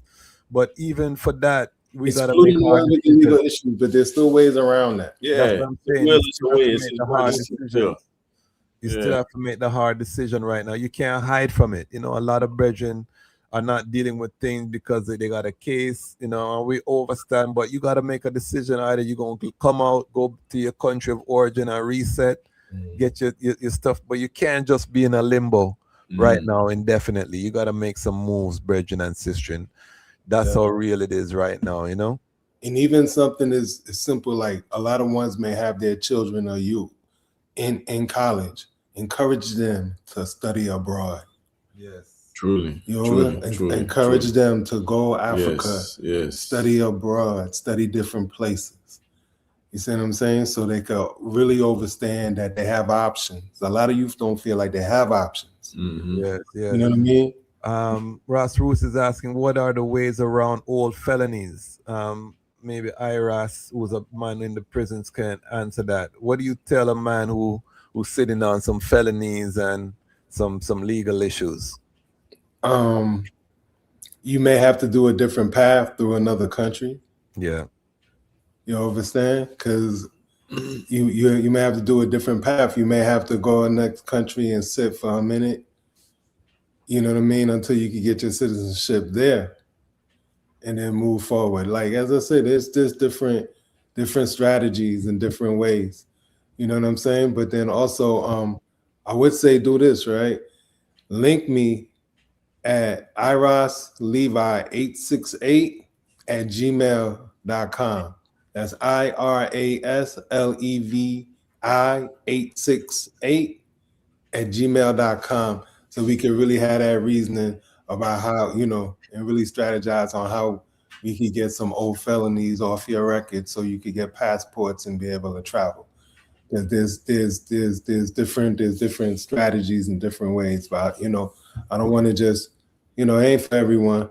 It's for just certain ones. So we can reason on that. Yes, I am. But the key I want to just put in is that you got to do something. You can't just sit with a felony and you're not moving. You don't want to be found. You got to make a decision how you're going to address this. And as a brethren, so you might got to go forward to where you're from, get your passport there, and make the move from there. You know what I mean? Also, like musicians are able to travel who have plenty of felonies. Yes. You see what I'm saying? There may be certain countries you can't go in. Like I know Canada has and Australia have certain things, but we ain't really trying to go there nowhere. Yes. You know what I'm saying? We Africa bound. So there's certain places you could go as a musician as well. You know what I mean? As somebody who's a creative or any of those type things. So there's different ways, different ways. I said when there's a will, there's a way, right? And what about, for the black people in the North who, they get caught on this side, they may need to go down to the South where there's more food being grown. How does that look? Because we saw during COVID, you couldn't just get a flight. You know what I mean? There was a period where there was a no fly kind of vibration, or you had to have certain paperwork to fly, that you might not be willing to take that, you know what I mean, that mark or that whatever that they asking. So how safe do you think the South will be when things hit the fan of the United States down where you all are? All of it gonna burn. Yeah, no, brethren, there's no place. I mean, right now, we have to make the lifeline. These brethren are in Georgia. I just want the people to know these brethren know, because the thing I'm getting to is that there's a lot of firearms down in the South, you know what I mean? And there's a lot of racial tension. A lot of people don't understand, how serious the South is. Plenty guns. Mm-hmm. You know what I mean? Like the carry. It's serious, Plenty guns. So it's gonna be war here. It's gonna be dread here. It's gonna be war here. I mean, it's all of Babylon, as I say. You know what I mean? So like the thing is to give yourself as many options as you possibly can give to yourself and to your family. Once you get your passport straight, then you got to work on getting your children's passport straight. Yes, You know what I'm saying? Then you got to work on, you get your citizen straight, you got to work on getting your children's citizen straight, then your grandchildren. Yes, and so forth and so forth. Because, ones is not just if they shut the gates and I'm on the other side and my grandchild is over on this side, we want all the ones. You see what I'm saying? So we want to create the options for the next generation. And to Bingy Sean's point, this is why it's important to connect with ones who are already on the ground and support something, so that when you come in, you can come into an income generating. Instead of keeping your money in the bank right now, you need to be investing in some type of money business on the continent. You know what I mean? That is the fullness, I really think. I talk about it on this platform all the time. We got to direct the capital. While the fiat currency still have value, we need to be directing it. Yes, we need to be directing it. You know what I mean? Onto the continent. It's that time, and so really that's as to even bring it full circle with I being able to just share I story. It's also to give some context to the movements that we have and how I been able to go about the work that we've been able to go about, and bringing it full circle to where we're talking about legacy. We're talking about what do we want to leave for our next generation, you know what I mean? And as the I said, even the book and the film, these are lasting legacies. And also now we do, as Ras was saying, I used to be, we don't want our youth, they asking us, what you was talking repatriation for all this time, what happened to that? You still here X amount of years later. So that was the heat that youth used to give us. And 20 years ago, 15 years ago, when we was reasoning and saying we wanted to repatriate, they kept asking us, Dad, when are we? You said we're going to Africa. And the whole time we preparing and planning what we, it's taking time, but they come now to see the full circle to where I seated up. And not only that, we now are helping ones to return. Yes, and we fulfilling the creed, and building up continuously. So we give thanks to His Majesty for really setting the foundation and really blessing I even in the midst of uncertainty. They ain't been around in some of the things we think about Black to our roots in some of them critical times. We think of 06 when it didn't look like we was gonna make it either. That would have been the end of Black to our roots if we didn't try. We didn't get on that plane. You know what I mean? Yes, certain critical times, that has been, help I to function on the levels we had. And even, big up to the ones in DC, the Bingi House and Ido and the Rastafari community for supporting, Habesha throughout the years. Yes, And then for and telling I story, again, is DC really, and the Rastafari community there really poured into with the love and, help to build and strengthen from all the impulse that was around. So it was a blessing to have, you know, Nana Farika, big up Nana Farika around, Mama Bubbles, you know what I mean? Yes. My Yadis, you know what I mean? Who were ones who, you know, gave I and I strength, and other ones like that, the elder, you know, Ras Iris and other ones, you know, Bongo Jack, you know, Brother Sidney Stone, you know what I mean? Yeah, so all of these ones, you know, Ilaka, we give thanks that during those times it helped to mold I and I to where now the works that we doing, we say, yeah, that was really our training grounds. That was our training grounds for Rastafari liberty, and to balance, because what we were able to do, you know, because His Majesty came to Howard University and received the honorary law degree for that was a next level of responsibility that I had, because we now knew, and it wasn't a proposed something like we just hypothetically saying. We could see things that His Majesty had literally gave to this university 50, you know, almost 50 years ago, when black people couldn't even drink from a water fountain with a white man.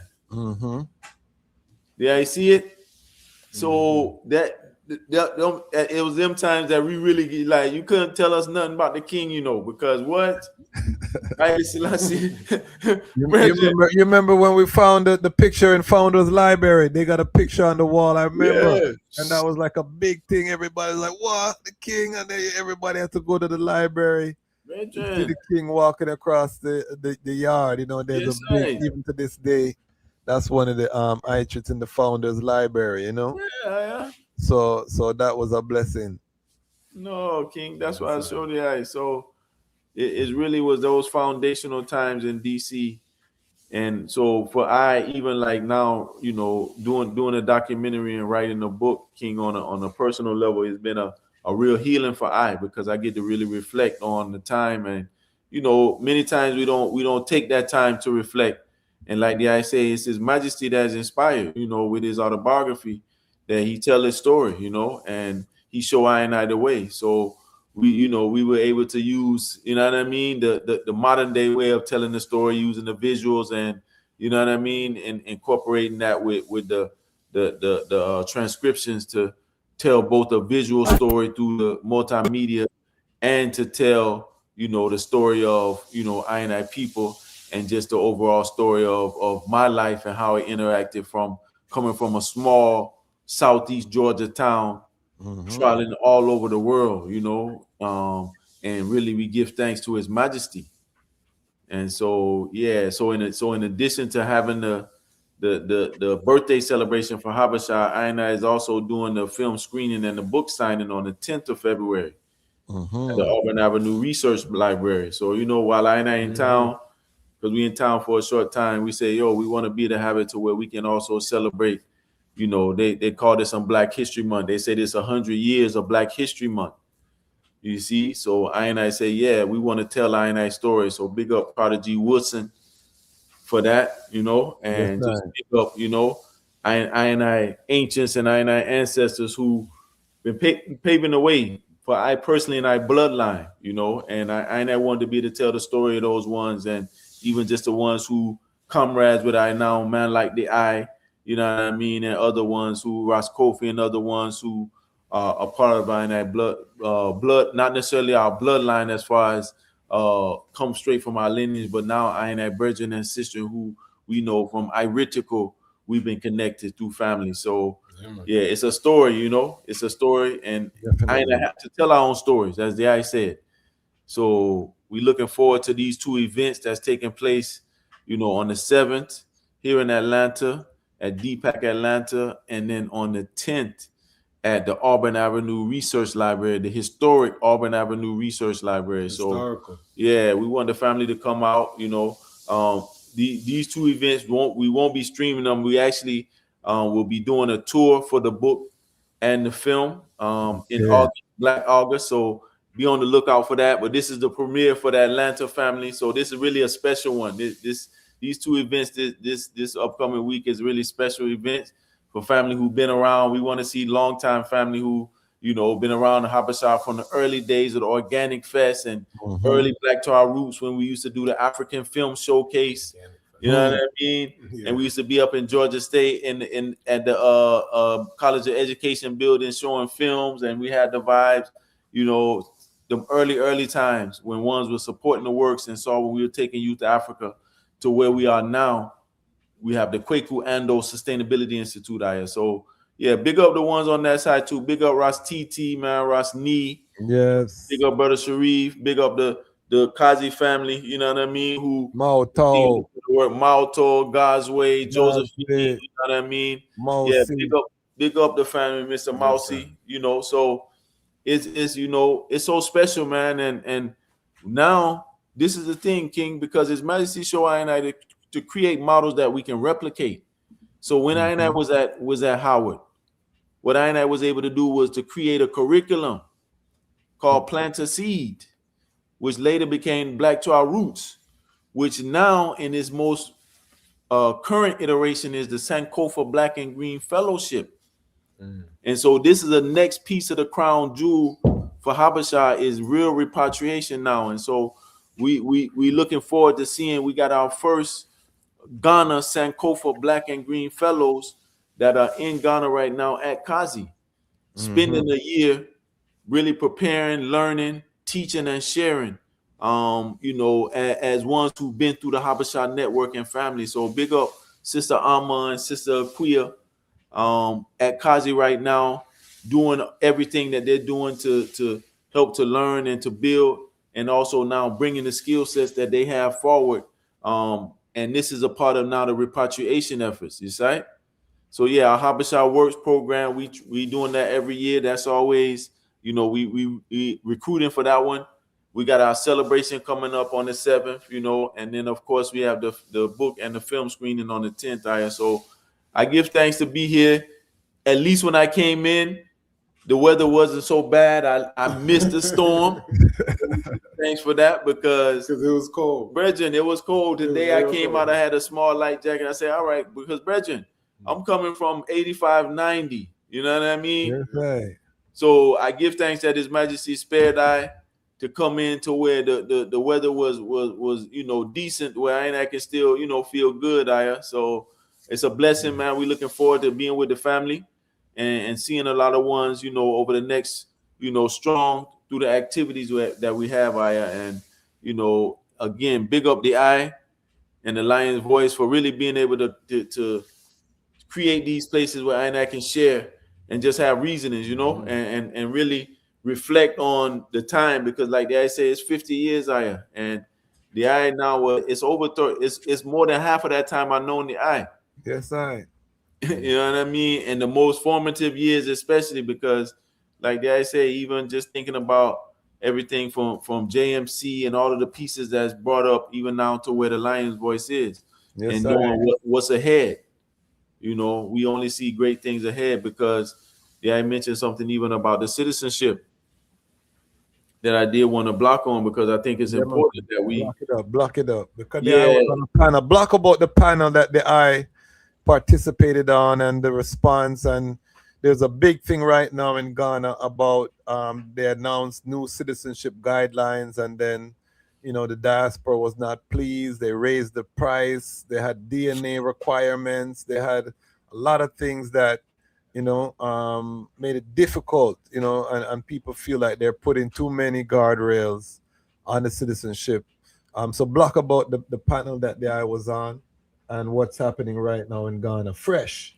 Yeah, well, we give thanks. I mean, what I just say is we know that, as we say, you know, when you want to go fast, you go alone. When you want to go far, you go with others. So in the iris of that proverb, we really see that, you know, through I collective unity, I Pan-African unity, that we really can affect change, you know, and we really can make movements happen. So I was a part of a panel on what citizenship in Africa meant to me.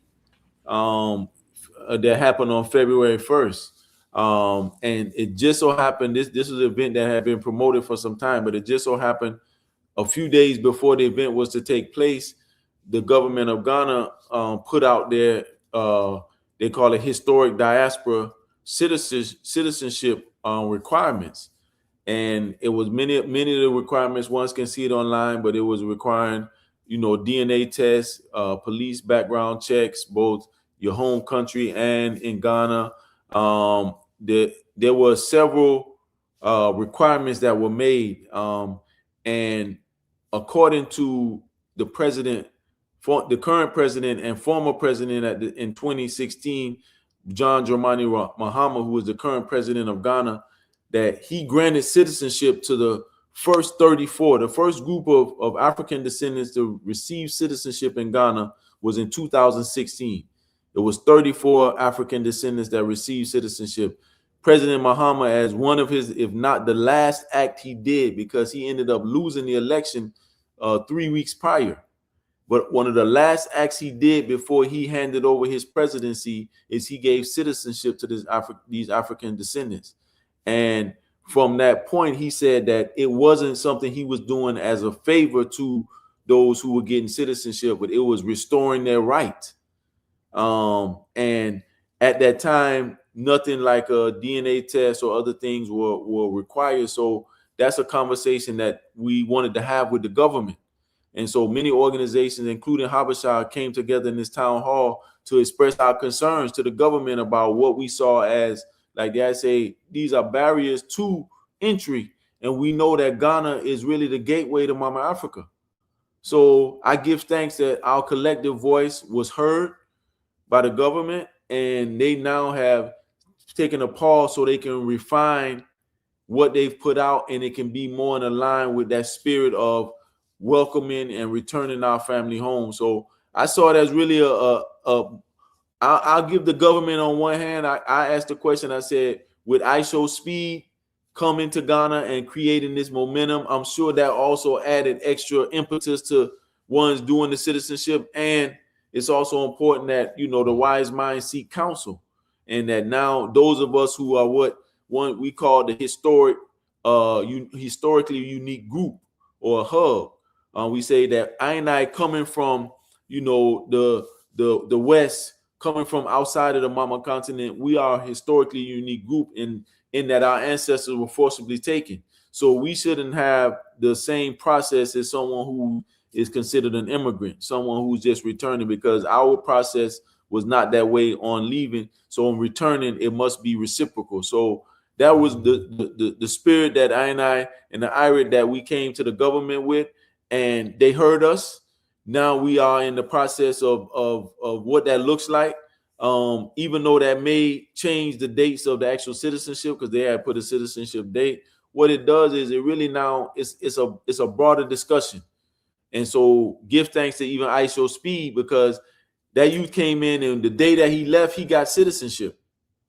Now his mother, what was claimed is that his mother is of Ghanaian descent. But even if it's not, what that shows is that the government sees the importance of reconnecting with I. And so we want to take this opportunity and say, yeah, this is a positive. Now let's go about it in the correct way so that we do have a true pathway. Because you see how in the West, they trying to find barriers to citizenship for you to be here in America, right? Yes. They don't want to give out citizenship. Now think of Mama Africa say, all right, black people, guess what? You already treated like a second-class citizens in America and in the West. Come over here. You get this citizenship. That's what we've been asking for, Aya.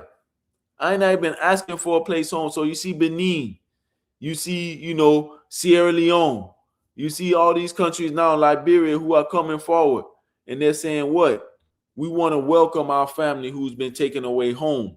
And they see both the benefit from a spiritual perspective, because ironically, yes, it's important that we reconnect. They see it from a healing perspective, because think about it too. What we don't think about a lot, I and I brothers, we were taken away, right? So we were detached from the Mama continent, but the Mama continent and her people also lost something.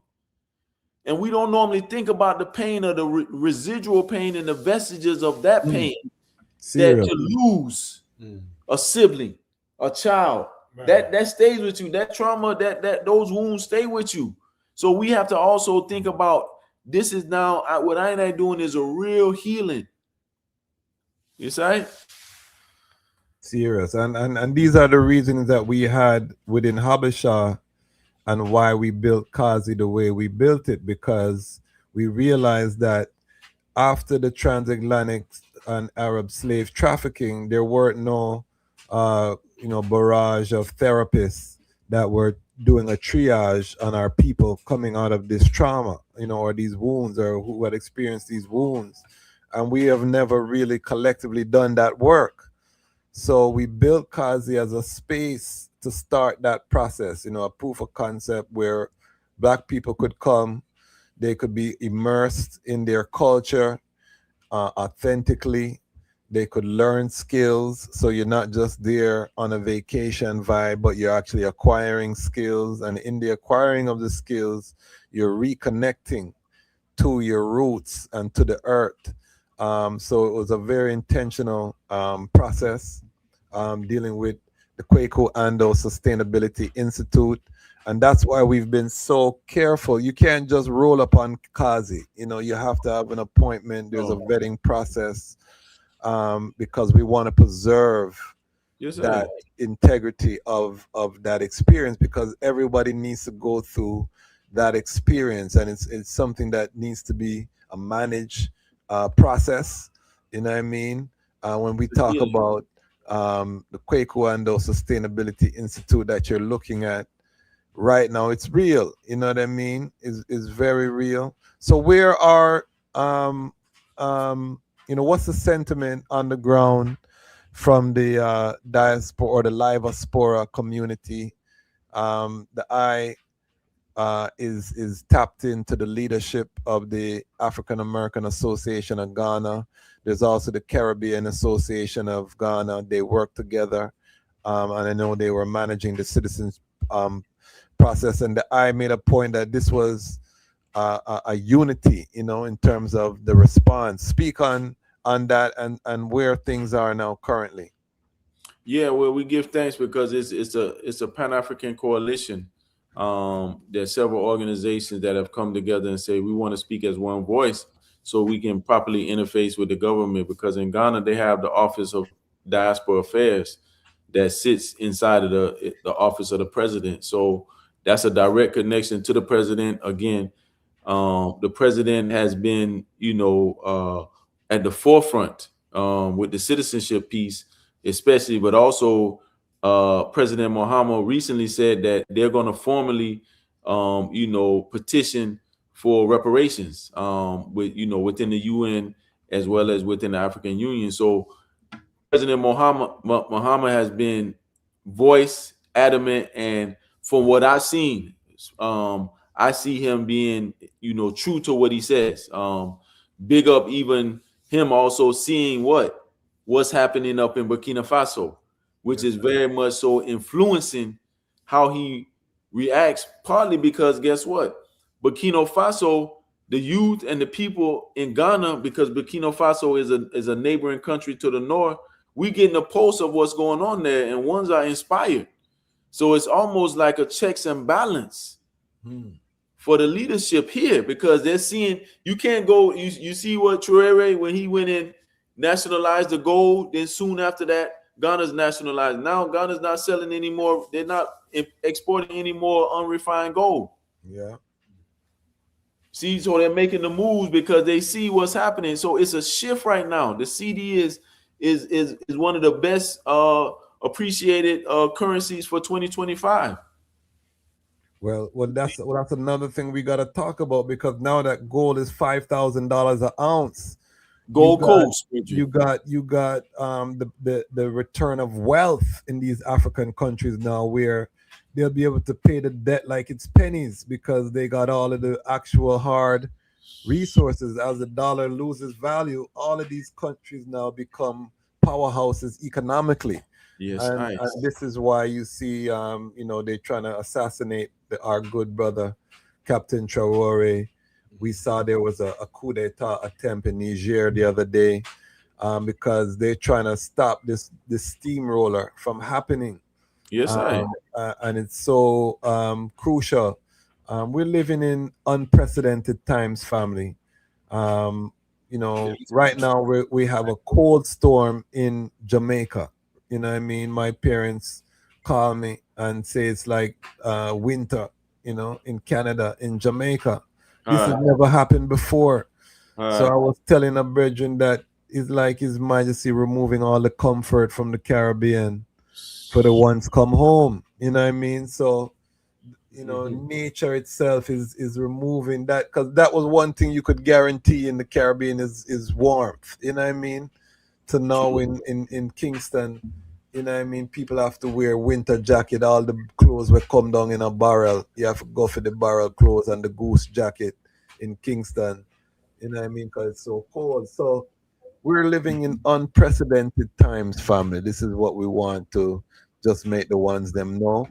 And that right now, I have to make unprecedented decisions, especially if you're leading a household. You can't be timid right now. This is a lion trod time. You know what I mean? This is not a time for you to be unsure. You gotta fast if you gotta fast. You gotta, you know what I mean? If you gotta pray, you gotta pray. You know what I mean? You gotta be decisive, because your family is depending on the eye. You know what I mean? The nation is depending on the eye. You know what I mean? I depending on the eye. So this is not playtime. You know what I mean? You can't cosplay Rastafari. You can't come. This is, you know, the weekend Rasses. You know what I mean? Your time is done right now, because I'm a Gideon. You got to choose a side. You know what I mean? The Most High is making that everybody got to choose a side. Yes, sir. And live. You know what they say, 10 toes down? Brethren, no, it's a critical time. But you know that we was reasoning about it earlier. We give thanks to prophesy this time, and now to be living in it, and still trotting Rastafari and upholding the principles of His Majesty. You know, that to I is an honor. You know, because we saw these times coming, and we stayed and held firm to the King even up to these times. So now we can actually witness them in real time and be on the right side of these times too. That's the thing too. I's on the right side, you know. So we just continue to move forward, even in the midst of this uncertainty, what looks like uncertainty. We seeing these things, and as I say, it's Africa right now that's really the future, you know. It's Africa is where the reset is. And so COVID, as I mentioned, I was building Kazi during COVID. Imagine building a place that is about being off the grid, sustainable, and literally, as you building the thing, the whole world collapsed. Imagine that, King. I was there. Imagine that. And so His Majesty that gave I so much, like, you know, inspiration, and, you know, just to continue to fortify, you know, the works. And we see even from that time how it bring forth manifestation, because during those times we had I told my queen, I remember telling Sharon, I said, yo, if we never leave Ghana again, I'm okay, you know. Like when there was that real uncertainty around COVID, you know, when it was dying, people was dying like that. I say, yo, if we never leave again, I'm okay, because I got food growing everywhere. My family, you know, not all my family was there, but honestly, Brethren, I was on in the Irish, like, yo, if I have to repopulate the earth type of vibe, King, like serious. Serious, I am. Yes, I sir. said, yo, I had the Aki tree. You had the Aki tree in the front. We got the Aki tree, we got the avocado tree there, Brethren. We got our Katumre, like, and if nothing else, we can go to Kazi. At that time, we was farming there, food was growing. Like, yo, I was like, if we never leave Ghana again, Brethren, and we have to repopulate the earth, where else would we want to be right now in creation? You know what I mean? Like, where else did I want to be when COVID hit? One of the things that taught I the greatest lesson in this trod was being both in DC during COVID and being in Ghana during COVID. So the stark difference, because, you know, a lot of people say all the earth is Africa, and, you know what I mean, repatriation is in the mind. But we also know in real estate what they say, location, location, location. And I remember being in Liate Wote during COVID and looking around and saying, there's not one mass. You would never know there was a pandemic happening at Kazi at that time. You know what I mean? Life was just happening. Everybody just living. I mean, in Accra, you could see masks and certain little vibes, but in the village, in the countryside, it was life. You know what I mean? So I said, okay. Then I come forward to DC, and I'm 6 meters away, social distancing. I had to line up to go to the grocery store. You could feel the fear, you know what I mean? To get into the grocery store, you know, King, to get food, you had to line up outside. They had people lining up. No, in Trinidad, you had to wash your hands outside. Yeah. Before you go inside. Yeah, man. All them things that was happening, you had to spray your hands with all kind of chemical. You didn't even know what, you know what I mean, the mask. So I saw at that moment that this Gideon, and I give thanks that it was a dress rehearsal because I wasn't ready, you know, non-partial. I wasn't ready. And we give thanks that, you know, His Majesty is merciful, you know, on his wars and rumors of wars, and Truly gave I some time. And that's even when I bought I land in Ghana during that time. Yes, sir. And fullness. So I'm saying this to the family, and I'm gonna let the items give a final sound before we seal up. But I'm saying all of this to the family because I want just to emphasize how real the times that we're living in. You know, we reason a lot and we give thanks. I'm long-winded. These two brethren are also long-winded too. I'm glad to be in their company. But at the end of the day, it's action time. I just want everyone to leave with that message. You know what I mean? Whatever it is that you're doing right now, it's action time. You know what I mean? It's not the time to just business as usual. Because you don't want to put yourself in a bad position, you know, where you have no options, as the brethren say, and things come down around you and you're fighting for your life. You know what I mean? Civil unrest. You see what's happening even in Minnesota with the ones in the streets, and, you know, these things can just break out anywhere you're there. You know what I mean? And so location. I'm going to say that again. And if you're biblical, you know, you look in Matthew 24, when Yeshua is prophesying about the end days, he says, flee from the cities. You know what I mean? He says, flee. It's plain written there, Matthew 24, flee from the cities. You know what I mean? Yes, sir. Stand in the holy place. You know what I mean? These are the sounds that the man is blocking. So we have to know when things hit the fan, you don't want to be in the cityscape. You know what I mean? And as Rastafari, we champion this. You know what I mean? Truly. So this is our fullness. And if we work together, when Babylon is falling, this is when I rise. You know what I mean? Some people became millionaires during COVID. If you had a mask company during COVID was the best time for you in your life. You know, if you were selling certain products during COVID, it was the best time for those people because they were prepared or they were part of the scam. I don't know which one you want to say, but, you know, it depends how you position yourself is what I'm saying. You know what I mean? Whether the fall of Babylon is going to be your fall or be the catapult that takes you to a higher realm. So with that being said, I want to give the item a chance to just give a sealing sound. Also, Bingy, we're going to see with the eye. Let us know how ones can support Habesha who can't make it there physically. Yes. You know, how they can give an attribution to both Habesha, to Kazi, to the works. Yes, sir. So Iras, the eye can start us. Just give us some final sounds for the global family in this beautiful time we're living in. Yeah, well, you know, just staying within the theme.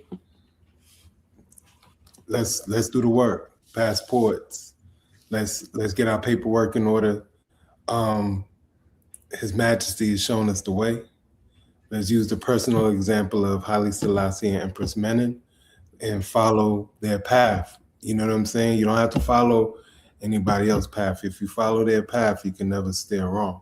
So it's like, let's get our paperwork in order. First and foremost, let's get the paperwork in order and get with ones. Let's come together. There's ways to generate money. There's ways to generate income. You could come forward as a collective, you know, link up with different organizations that you know is making really real moves and is touching Africa. Because as I say, Kazi is real. I've been to Kazi a couple times already. The brethren here built a school.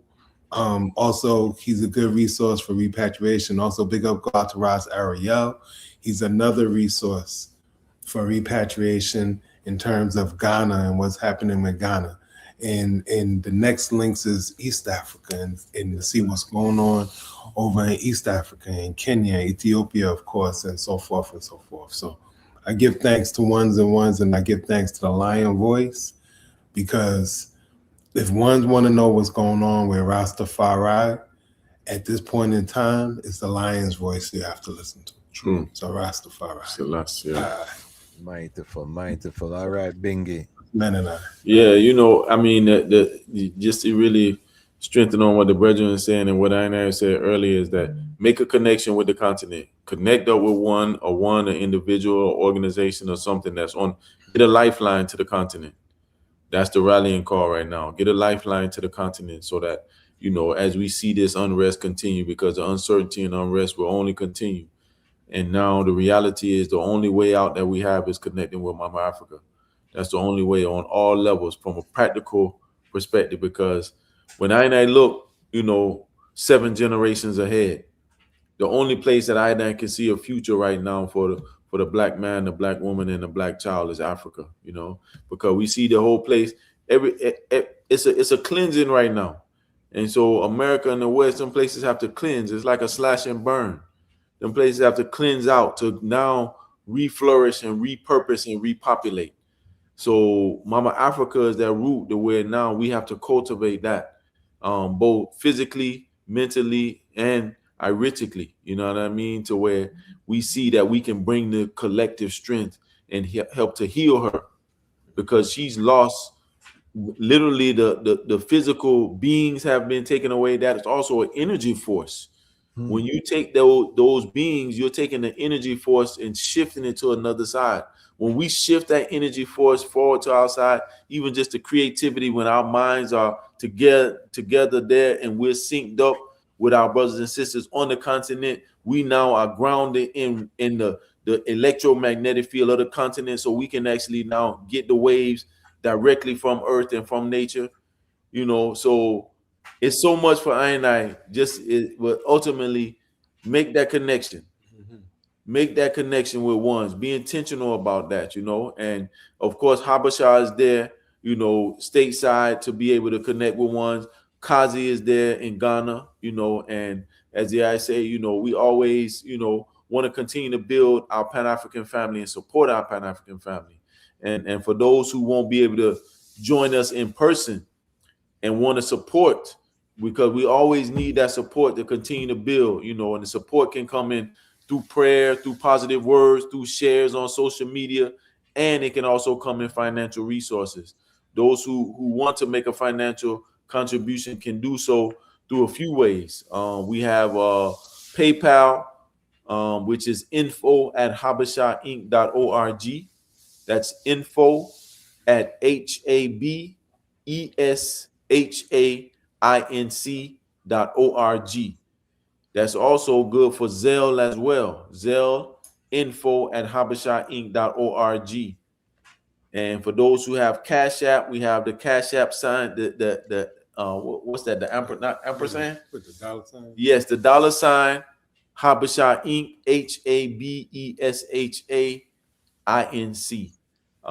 And always link with us through email at info@habeshainc. Go to the habeshainc.org website, as well as the Kazi Institute.org. That's KASINSTITUTE.org. And stay in touch with us through the IG, through Facebook, and the social media platform. So, yeah, we give thanks. We see the tide that's sweeping Africa. It can't be stayed, as His Majesty say. And so we see what's happening right now is in I favor, even in the midst of the wars and the rumors of wars. We feel like it's I victory. You know, His Majesty said it for I. So again, give thanks to the I. Give thanks to the Lion Voice Network. Big up Mama Shireen. Big up Tafari. Big up Yah, who I know behind the scenes is making things happen.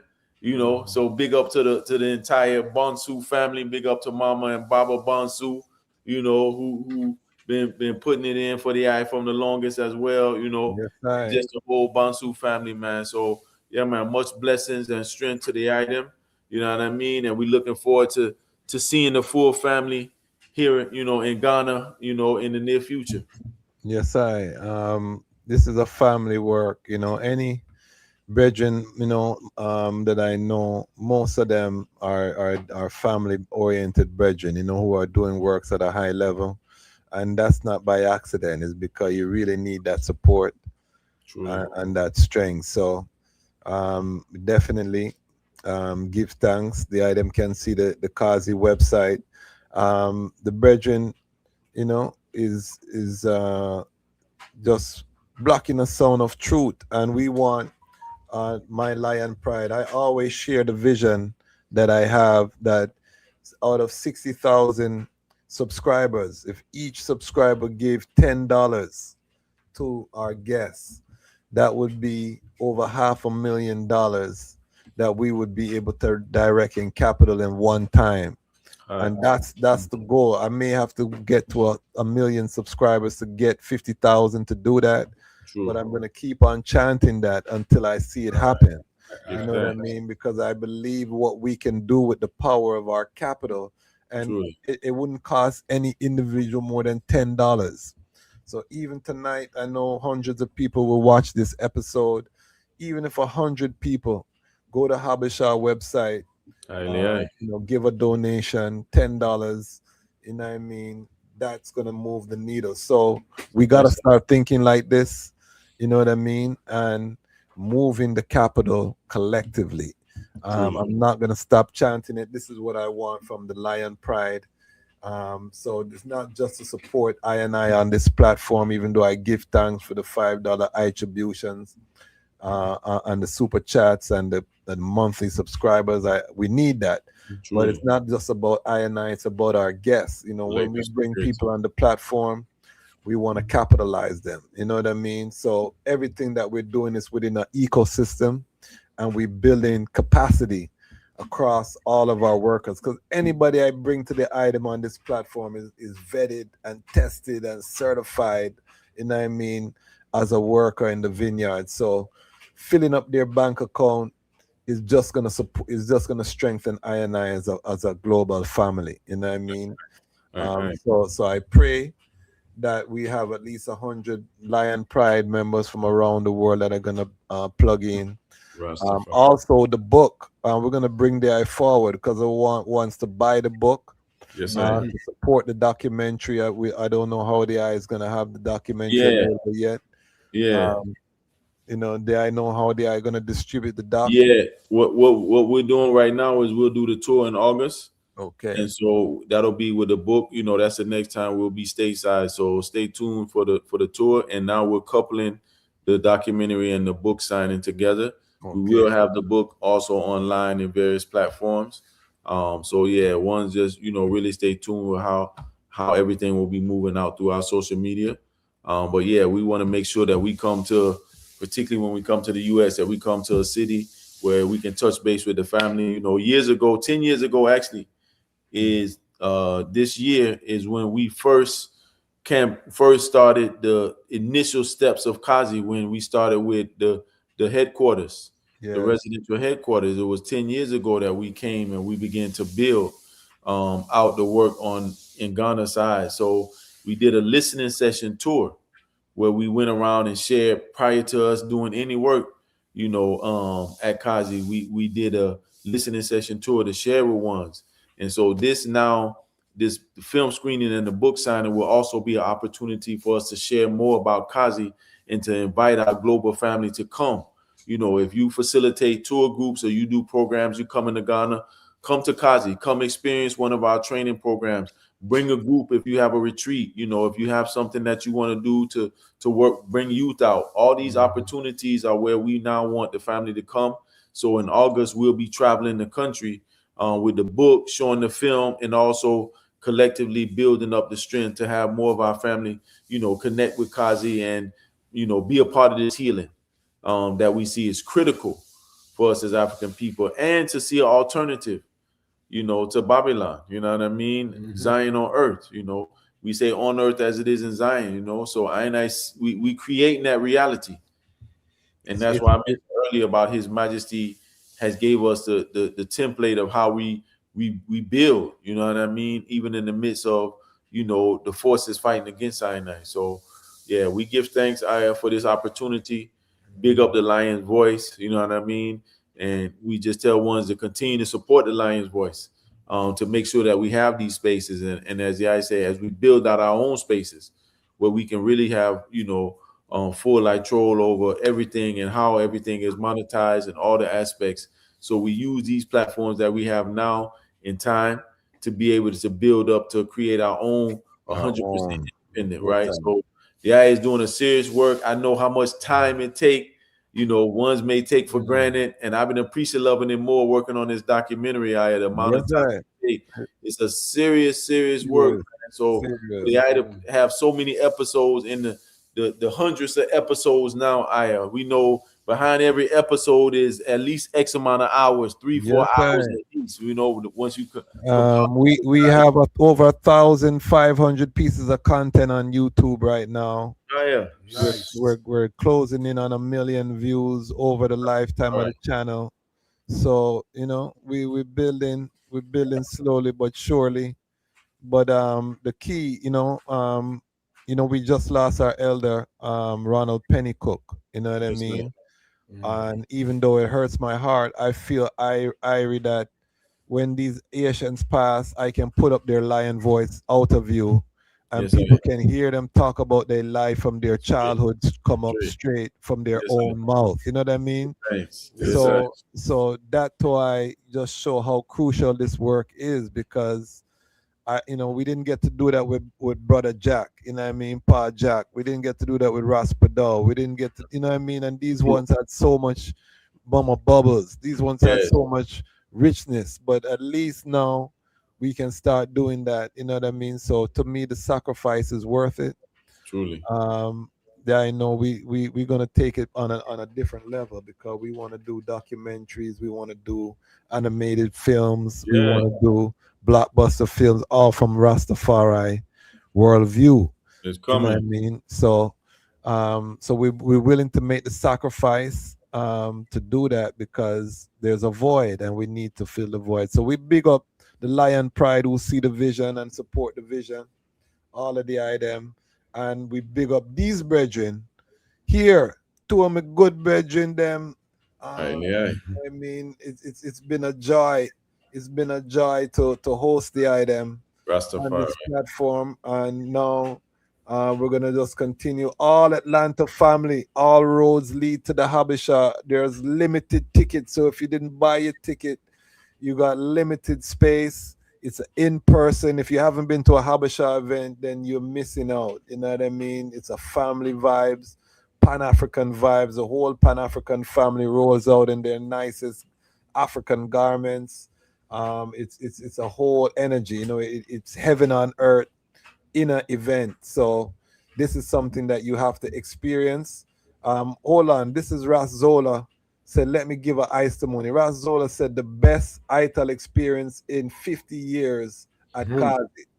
So that's an elder who coined the term Rastafari food sovereignty. He's giving his sound. You know what I mean? So if you need more than that, I don't know what to tell you, brethren and sistren. I don't know what to tell them, to be honest.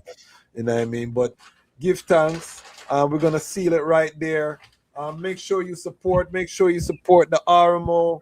Go to the GoFundMe for the RMO Hurricane Melissa relief. Tomorrow we're going to be streaming live. We're going to be talking about the Pan-African legacy of Bob Marley tomorrow, so look out for that reasoning. I want to hear from the Pan-African and the Rastafari family. We're going to look at Bob Marley's Pan-African legacy, because they try whitewash Bob and just we were just reading about it. Yes, we were just reading about how but the brethren was a serious warrior. When you check how Bob was moving, even on the business side with Tough Gang. At one time Tough Gang had all Rastafari employees. People don't know these things, you know what I mean?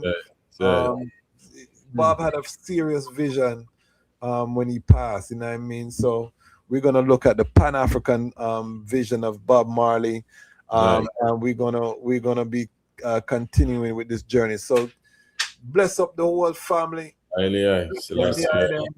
Perfect love, and let them know that the time has come for the Lions to tell our own story. And this is The Lion Voice. Blessed love, this is Ras Cashawn representing for the Lion Voice, see?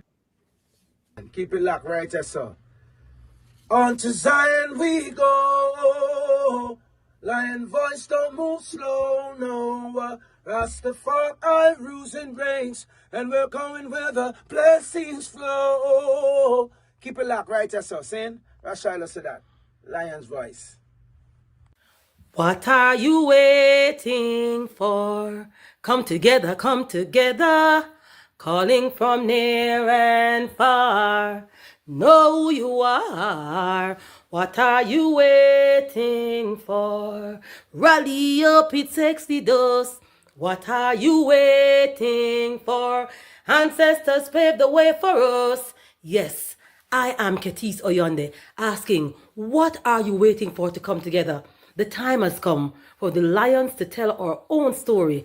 This is the Lion's Voice. African pride, root of all nations, boy. I tried with the lion, the Rastafari. Lion of it tried with lioness like I do. Empress on the front line, we need you. Well, this is Medicine, the steady one, and you are now tuned in to the Lion's Voice Network. What the lion fought for do? Scorch them. Roast and parch them. I will never stop, hail the Most High, and I will never stop, call Rastafari. Blessed love, this is Cushite representing for the Lion's Voice. We are here to tell our own story, Rastafari. Empress Manel, and a young scientist. Your role universally unfold, be told. Blessed love, this is Itege Idama, and it's time for the lioness and the lion's voices to be heard. This is the Lion's Voice, Rastafari. Yo, blazing fire, yeah man, this is Ras out of Belize, and the time has come for the lions to tell our own story, right? Yeah man, we blaze fire, burning the wicked and the dirty vampire. Yeah man, Ras say that, blazing fire, lion voice.